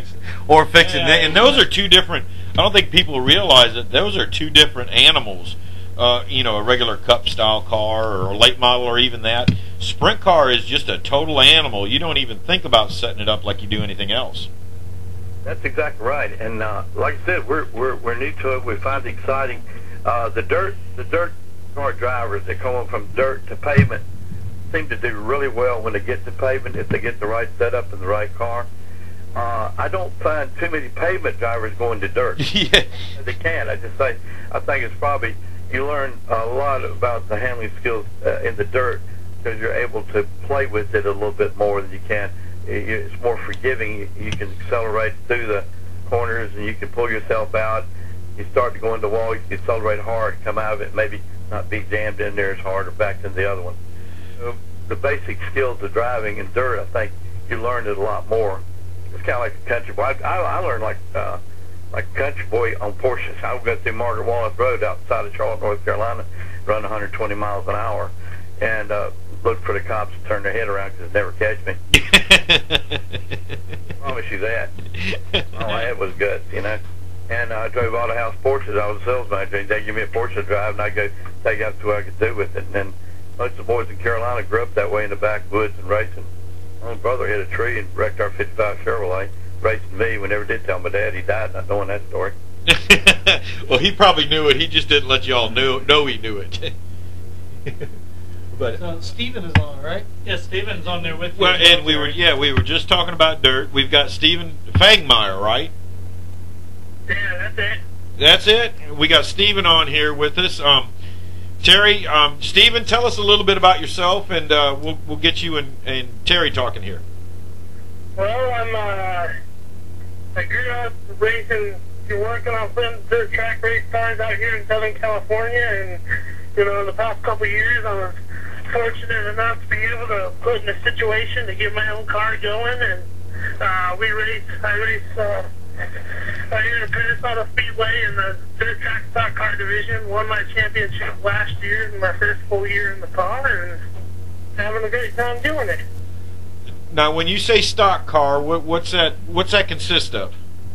Right now, I'm racing the factory stock division, which is a basically stock car. You put a cage in with a few safety upgrades and go out there and race around the track.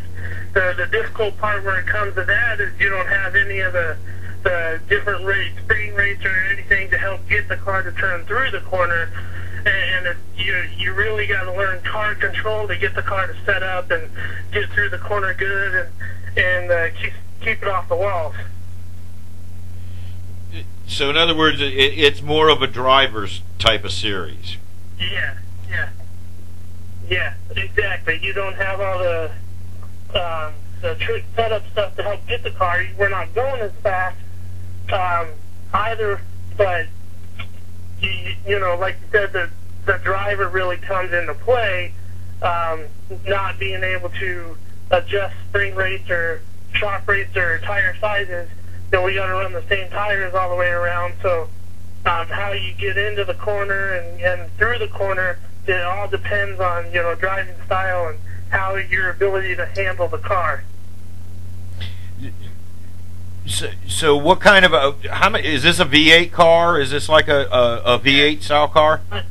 Yeah, my car's a 1975 Chevy Nova. Oh, okay. What's your aspirations here? Let's talk about what's kind of planned in the future. Well, here in the next few months, I'm hoping to be able to put together a deal and move up out of that class and move up into what would be called street stocks or maybe super stocks, and then down the road, within the next few years, I'd really like to move up into the modifieds and then start moving over into the asphalt side of things. Try my hand at asphalt late models, and ultimately where I'd like to end up is in that NASCAR level. That's the dream. So.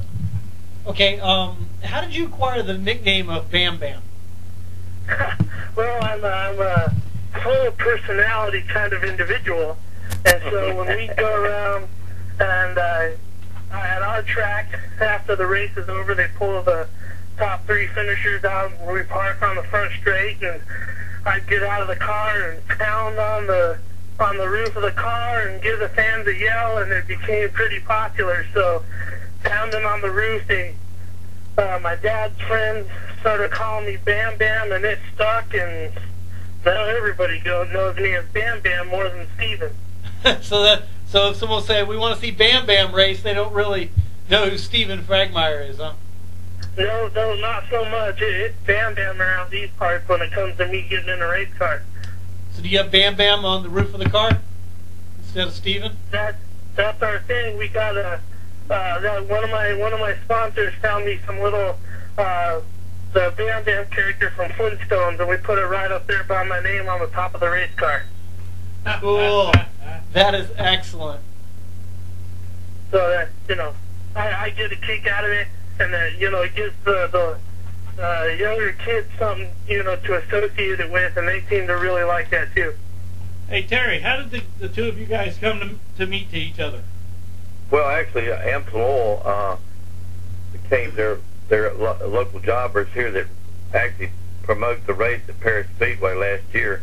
Introduced me to Steven, and I rode around with Andy Jones and Casey Jones, watching the race that he was in from different points of view, and they had 17 cars they supported out there, and they had told me about Steven, and I watched him, and I had to agree that this guy's got something going that I hadn't seen, like I said, since back in the days with the PA drivers up there when they're running up. And when I worked with Blaze Alexander, I went to a lot of those dirt tracks local in PA. And the Jimmy Spencer, look, he's kind of a big guy. He's a nice guy, but he looks intimidating. He's a pretty big guy, and he's got this nice way about him. But he kind of reminded you of Jimmy Spencer when he was young, pretty aggressive on that track. When stuff happened, he moved back up in the front. He never gave up. He had tenacity that I'd seen in those drivers up in PA and Carolina too. Back in the day when I grew up, I would sneak off. My dad didn't want me to go to those races because that's why I kind of went to road racing first. He was from Ohio, and so was Tim Richmond, by the way. And but NASCAR, when I grew up, NASCAR was pretty much bootleg guys, and rough guys. And Steve looks that way, but he's a pussycat. I grew up with those Allisons and all those boys, and the Buck Bakers. And Buddy's a nice guy too. In fact, Buddy's son worked with me at the Chevrolet one time for Hendrick, and they're all nice people. But I think if you don't put stock car drivers in race cars, football players with helmets on, these boys will get in trouble. Yeah, most definitely. Well, hopefully they don't get the personality of Steven and then call him Tinkerbell, I guess. Bam Bam. I didn't know where that came from. I thought it was from hitting other cars out there. Bamming into the other ones, yeah. I can see that. A lot of people ask me if that's where he gets the nickname from beating up on other guys. People loved him at K1. We had a great time at K1. I know y'all heard about that. Fortunately, it's not from that kind of banging on things. Good. Steven, hold on one second. Terry, go ahead and say what you said again. About Steven? Like K1 or whatever I was talking about. I was talking about Steven, you being a big aggressive driver, remind me very much of which I've told you before, the guys up in PA in North Carolina, back on the dirt tracks when I grew up. That's what I liked about you. And I saw you aggressive yet smooth behavior and very good on the track and moving way back and a lot of tenacity. Yeah, it's got that drive, doesn't he? Yeah, he don't give up. That's good. So Terry, I think you got to get going here. I think you said you had another commitment or something. Yes, I do. I just want to make one statement. If fans are listening, tell them to check out our website and check out that Kristin and Tonya. Those two, there's our motivating force. Those girl owners. I promise you. I'm just one of the guys out there in sports management, but the real deal is what women have done to our sport. Yeah, guys, let's face it, we don't buy shirts. Our girlfriends buy them for us. That's it. That's it.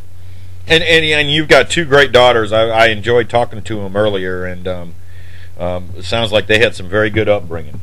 Well, got to give their mother a lot of credit. She was the principal.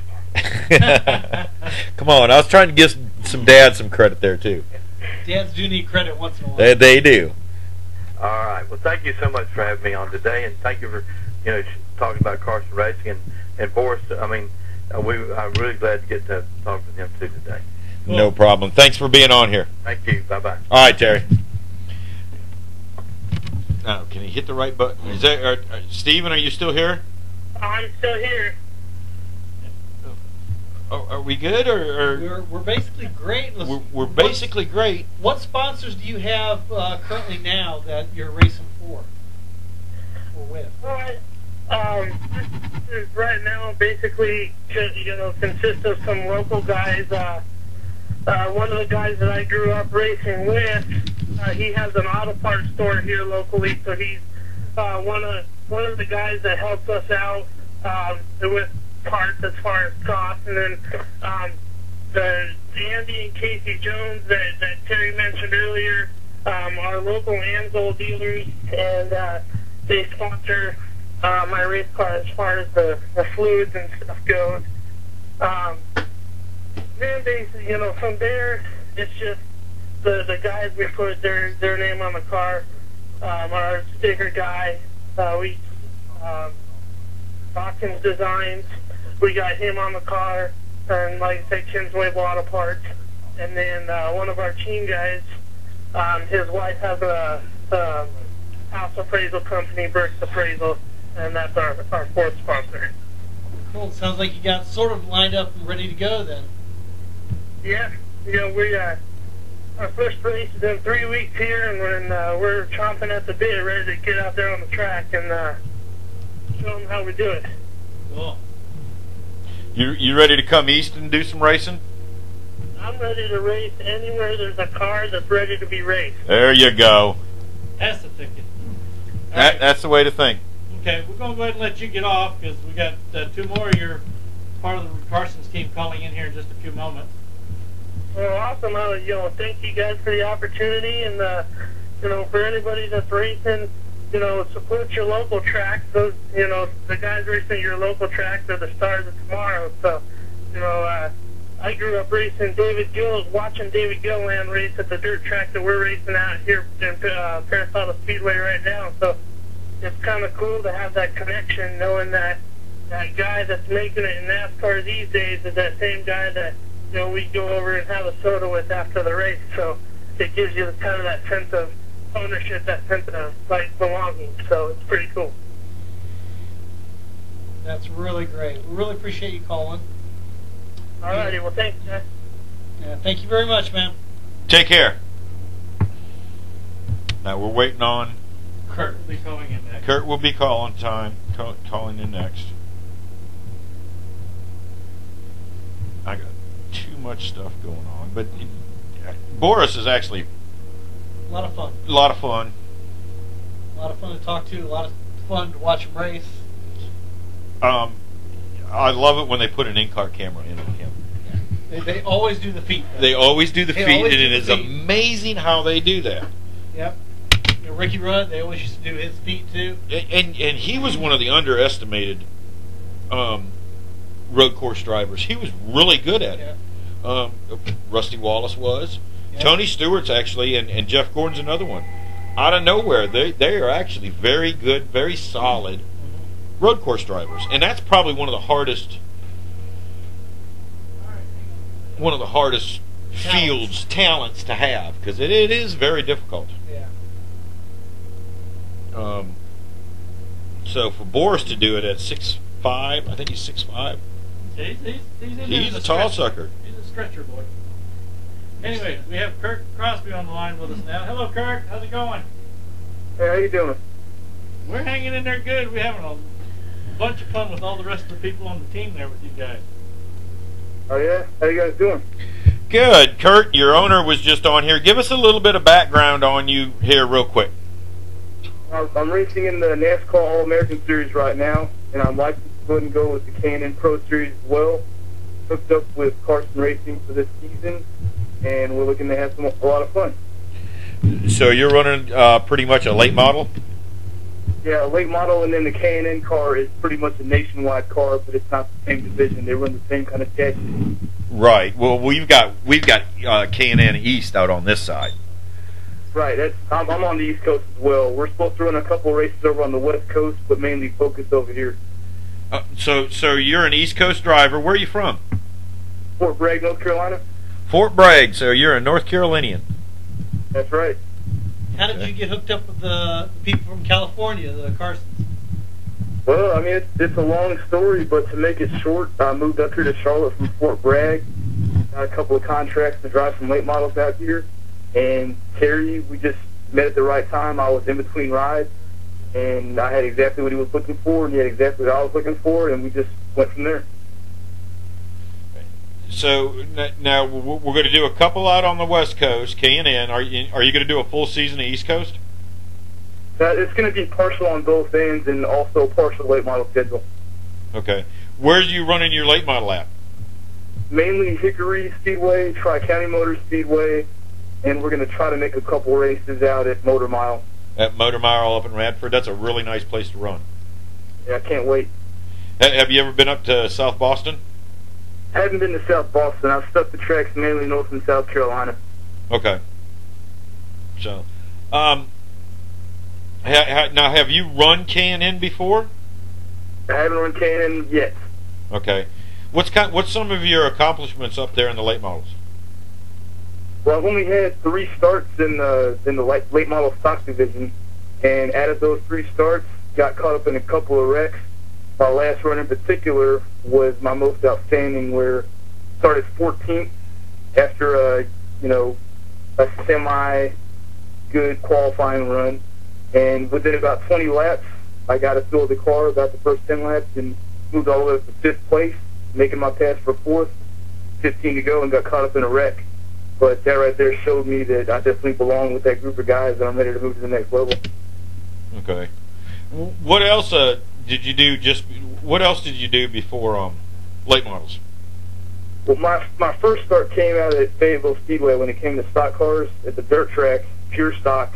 I started 34th in my first race, finished 2nd in the 50-lap event, and started racing Legends, ran 25 of those races, won 6 of them. Down there on dirt? The Legends was asphalt. Was it asphalt? Okay. Right. Pure stock and Legends are completely different series. Right. And you began with you started out with go-karts? I ran a couple go-kart races, nothing really serious. So that was mainly fun to get your feet wet and see if you liked it? Yeah, I actually met the person that I drove pure stock with racing go-karts, so that definitely helped. But between the 2 cars, go-karts and stock cars, there's really not much to carry over besides actual speed.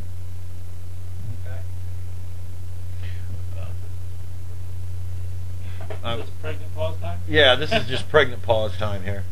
He's busy scanning through all the notes that he got on everybody on the Carson team. I got a lot of them. So we're looking to do this the K&N thing. What's kind of your goals? How old are you anyway? 26. 26. What's kind of your goals? What are you looking to do here? Well, my goal since I was 18 was to make it to the Sprint Cup Series by the time I was 30, and things were looking pretty good, looking at that aspect.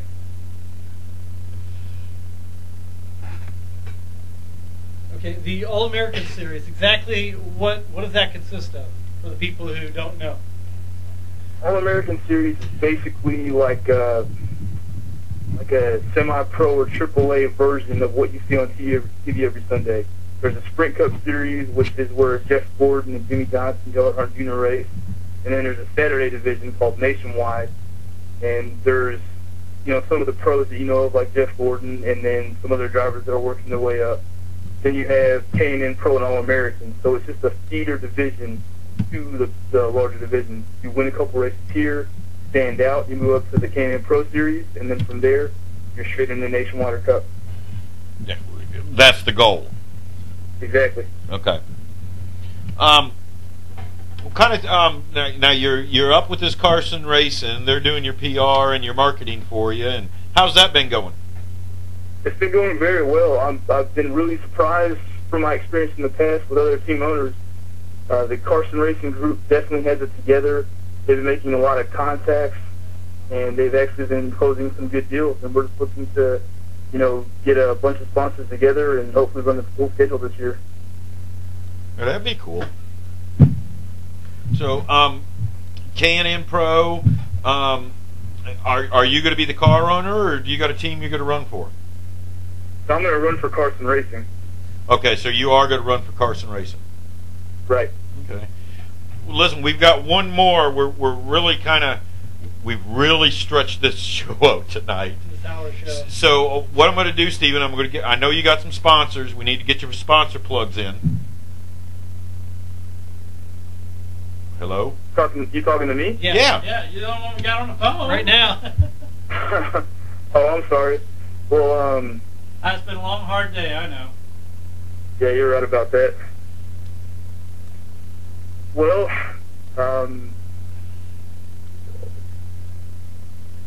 the question again was, who is your sponsors exactly for this year? To plug them? This year I don't have, let's say, a company, but I have a couple of investors that are putting up sponsorship dollars. Who? We need company names to give out. Right. Thank the people you need to thank. I mean, you're here with Carson Racing. You need to thank them, Mom and Dad. I mean, who's helped you out through the career? Well, of course, Carson Racing. Definitely have to thank my wife for backing me up, and my longtime friend, Mark Zarowski. He's put in about half of the requirements towards this deal, and everything else I've done, just myself. My parents haven't helped. I haven't had any family in racing, so it's just me, my wife, and Mark Zarowski. And the desire to continue. Exactly. So, well, listen, we're going to let you get off of here, and I want to thank you for joining us. Go get that big sponsor and give us a call back so you can make a big announcement. Oh, definitely. Thanks for having me on. Thanks for being on. Bingo. I'm getting better at that. Yeah, I really am. I really am. It's a lot easier, really it's a lot am. easier in the chat room than it is behind the camera right here. It definitely is. Because usually you think a million questions and then you go blank. And when you get back here, you got to kind of let it feed itself. Yeah. What are we doing now? Well, I'm just getting ready to throw a little thing out there to show you this is our next sponsor, next person calling in is Krystal. And she should be calling right now. This one's you. This is all me? This is all you. I'll jump in. I'm going to sit back and I'm going to kind of watch. No, I'm going to let you work some of it. Okay, we'll give it our best shot. At least the chat room's empty. Yeah, but everybody's still watching. You'd be surprised how many people I said there. And sometimes we have as much as 20 people maybe in the chat room. But when you turn around and find out 5,000 people are watching. You didn't have to tell me that. Oh, okay. You didn't have to tell me that. Put my Boris Said hat back on. There you go. Okay, she said she's calling.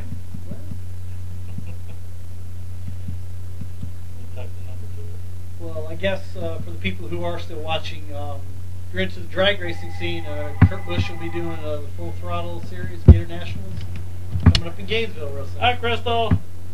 Hello. That lasted long, didn't it? Yeah. My ad-lib didn't do too well. Your ad-lib. How you doing, Krystal? My name is Jim, and Matt is here as well. Roger.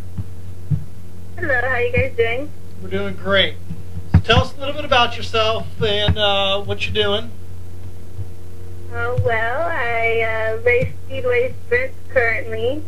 I grew up around racing pretty much my whole entire life. Ever since I was little, probably 1, 2 years old, my parents used to take me to the speedway bike races down in Costa Mesa. So I've been around racing well, pretty much my whole entire life so far.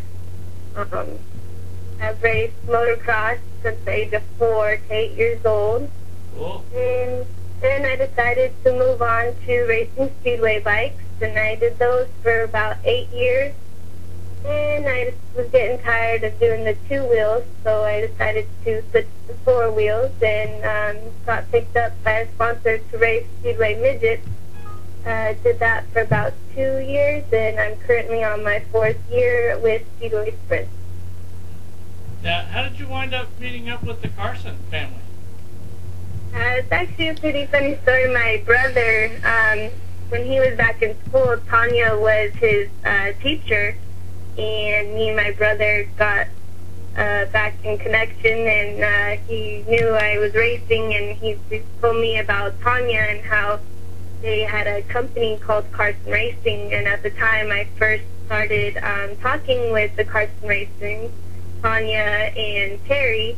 At the time, they weren't able to do anything, but a few months later I got an email one day, and they wanted to get together and work something out, and so we ended up working something out. Cool. And how you've been racing since you were about 4 years old? Yes, I have. How old are you now? 20. 20. And it's you're into the midgets and the stadium sprints and all that. How big of cars are these? The motors in them are 500 cc. They don't look much of they don't look like they'd be a fast car, but for what they are and how small they look and the motor they have on them, and we only run about a 1/8 mile of a track, so going 60 to 80 miles per hour on those tracks, it gets a little crazy, but yeah, it gets pretty crazy. You should have some really strong. So, well, yeah, it's a mini sprint. Yeah. We call them out here mini sprints. Oh, really? Yeah, some people out here call them that too, speedway sprints, mini sprints. Yeah. And are they the shifter style? You got shifters on them and all that? No shifters. We just have a clutch to, before we get pushed off, you back off the car, and then before you get pushed off by a quad, you'll go ahead and pull the clutch in and then let it go when it gets up to speed, and then it'll go ahead and start it up. But you don't have to shift throughout the race, no. Yeah. You've got a gearbox on it, though. No, sir. Or you take out. Yeah, I got it. I understand what you're saying. Go ahead. Yeah, no, it's just a clutch to get it started, and when you come to a slowdown or a stop, you have to pull it in, or it'll stall on you.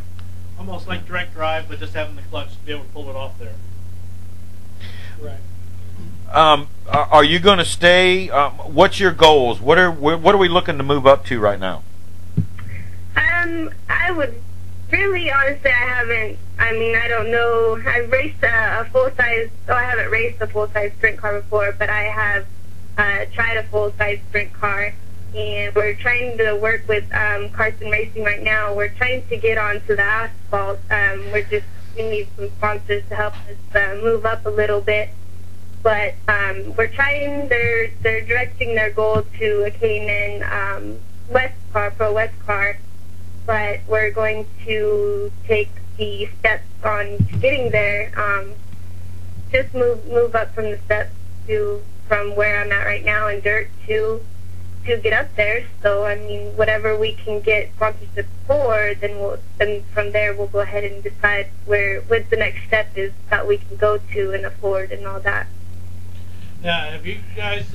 I know since Boris is on board as well, is there any chance you might try doing a little bit of road course racing and get a little bit of training, so to speak, from him?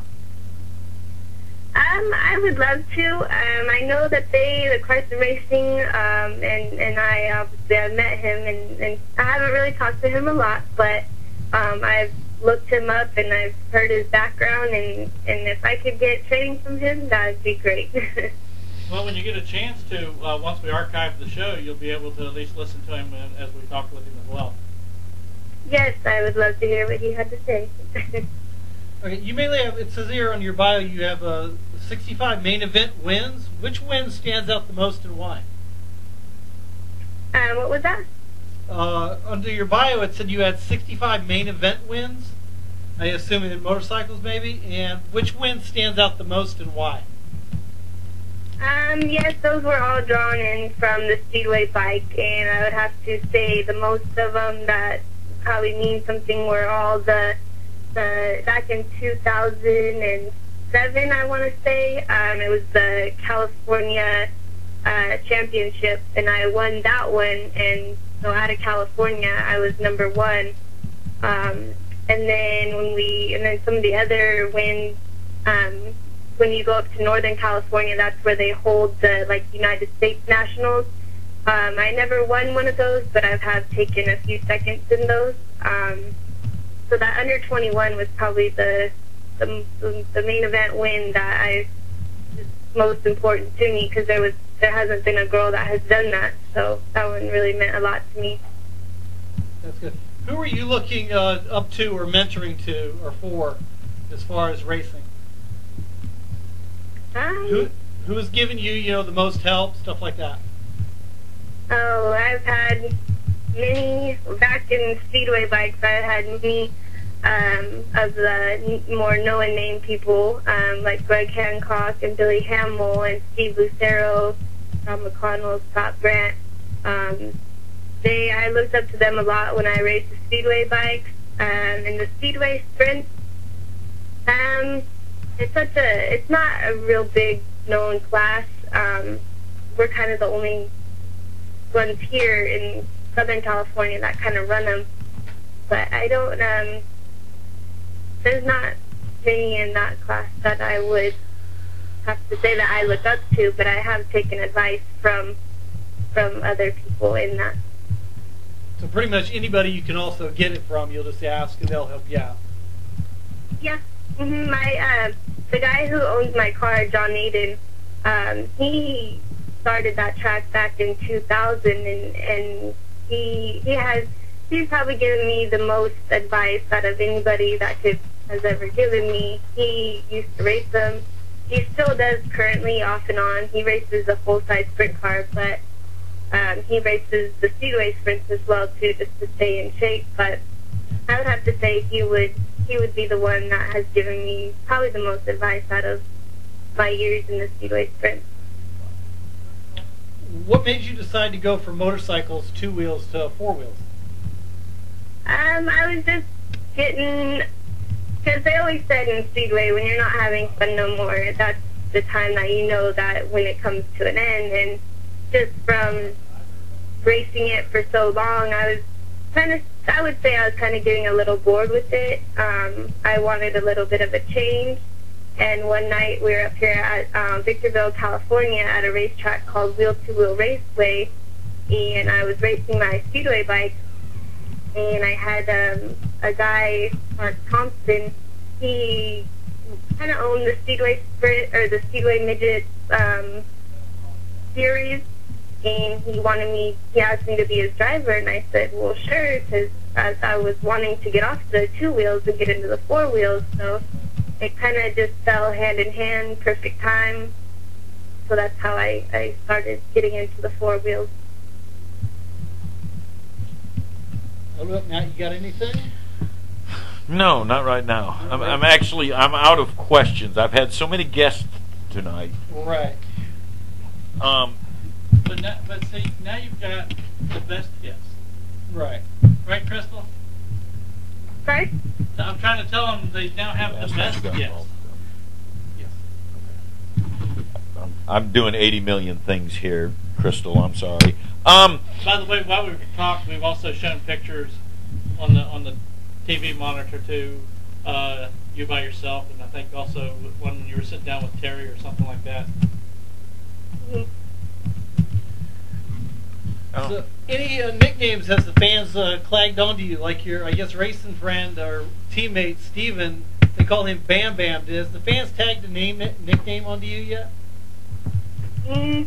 Not Not recently, no. Back when I used to race motocross, my parents, well, my mom actually, called me Little Pistol, and it kind of followed me through. I have it on my driving suit, but nobody has given me recently a new nickname, so. So we'll just stick with the old one, Little Pistol. Yeah. Yep.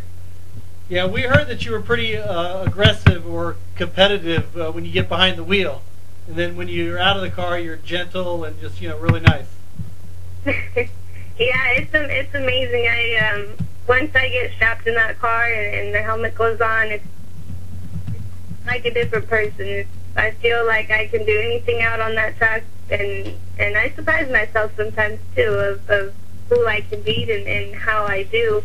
I'm so confident especially in the cars I'm in now. I mean, I feel so confident in them, and I'm comfortable in them. I feel real good, and I can get the job done.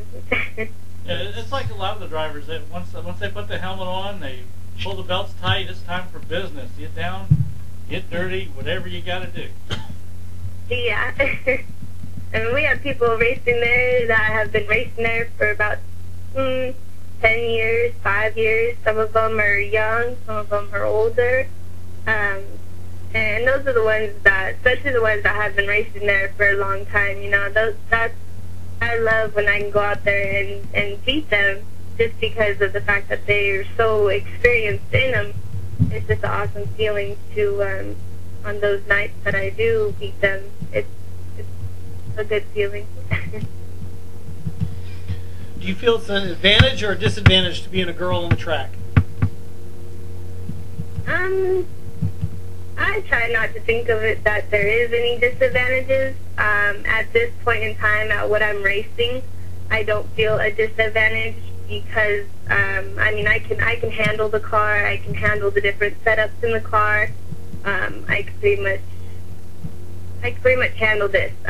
Later on in the future, that's something that we would have to test out with whether the car is heavier, how their setups are. So it's just, as of right now, no, I don't see any disadvantage, but later on it may come as a disadvantage being a girl because of the strength and things like that. But that's just something that we'll have to test out when we get there. Yeah, I was going to say, on those short little tracks earlier, I figured you'd have a built-up left arm pretty much by now. Yeah, I can pretty much hold on to it pretty good. And when I drove the full-size sprint car, I was able to hang on to that too, but I didn't. It was just on a practice, so I mean, it wasn't full tense hardcore racing. But I was able to hang on to that for a while, so that was good. As far as that goes, Krystal, it doesn't matter whether you're man or woman when it comes to having to basically handle a race car. And when you've got to pull with the left arm a whole lot, Matt can tell you, I can tell you, you get out there and there was a couple of years when I was running late models that you were getting crashes or something would happen every 5 or 10 laps. And then all of a sudden you'd have a race one night, the 100-lap race, and we'd go for 75, 80 laps. And by that point, your arm was basically just giving you fits because it's not used to running that long. And then once you got done for that night, I mean, your arm was just throbbing when you got done. So it doesn't matter what sex you are, trust me. Yeah, there's been times where we'll go, like especially in the beginning of the season too, some nights we'll run 30-lap mains, 25-lap mains, and in the beginning of the season, since we haven't driven all during the off season, that's when you can feel your arms. But after a few races go by, you get used to it again, and your body strength, and plus when you get out there too, I mean, it kind of, you're so focused on the racing and all that, you kind of don't really concentrate on the arm strength, but I mean, you do feel it, you know that it's there. So we've been running along here, and before I forget, what kind of sponsors do you got for running these cars? I just have John Aiden. He is the actual fabricator for the Speedway Sprints. He owns the whole company for the Speedway Sprints, and he also owns our home track up here, the Wheel to Wheel Raceway in Victorville, California. I just have him supplying the frame for me, and I have my motor just from the Speedway bikes that I used to run. They're the same motors, so I actually own the motor. But at this time for the Speedway Sprints, I just have John Aiden, and then and Carson Racing. They help promote me as a racer, trying to get onto the asphalt. So, and we're trying to get some sponsors and to move up the ranks. So. Have they been doing a pretty good job for you?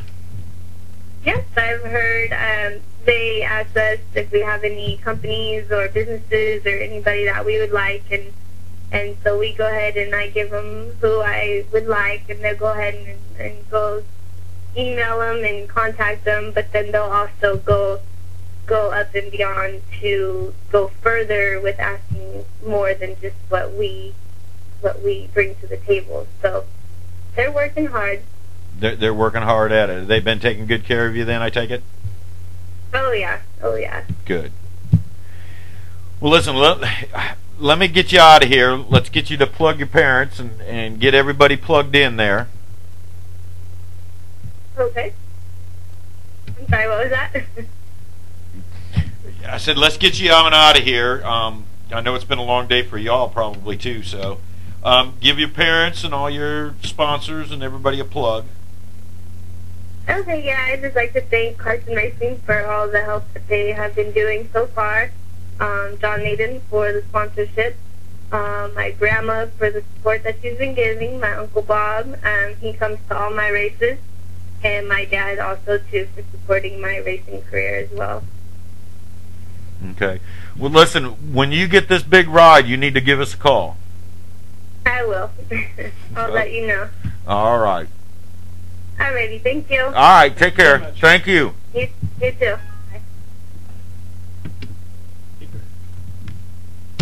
I hate to say this, but I'm just mind numbed. That's all right. I really am. Give you a lot of people. Yeah. Yeah. What was out the hour show? You had the easy part. 2 hours? Yeah, I've been working on them for 6 days. Wow.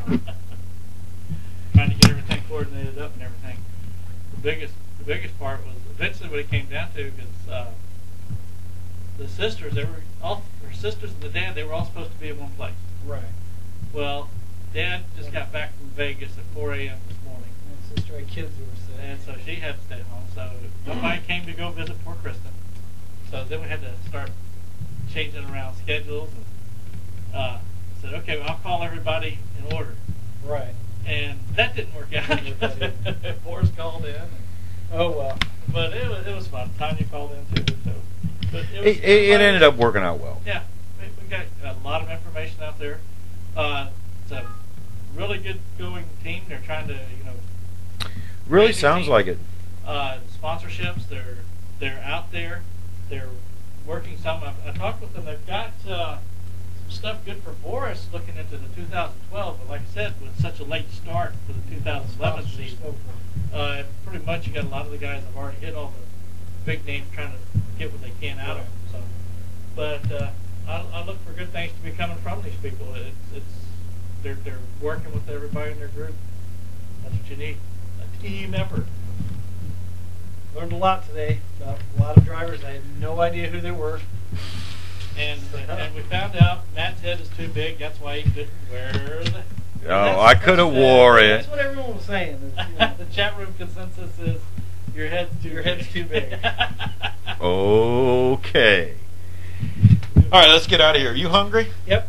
I'm hungry too. I'm hungry. Everybody, have a good night. We'll see you next week. Let's Talk Racing. See ya! See ya.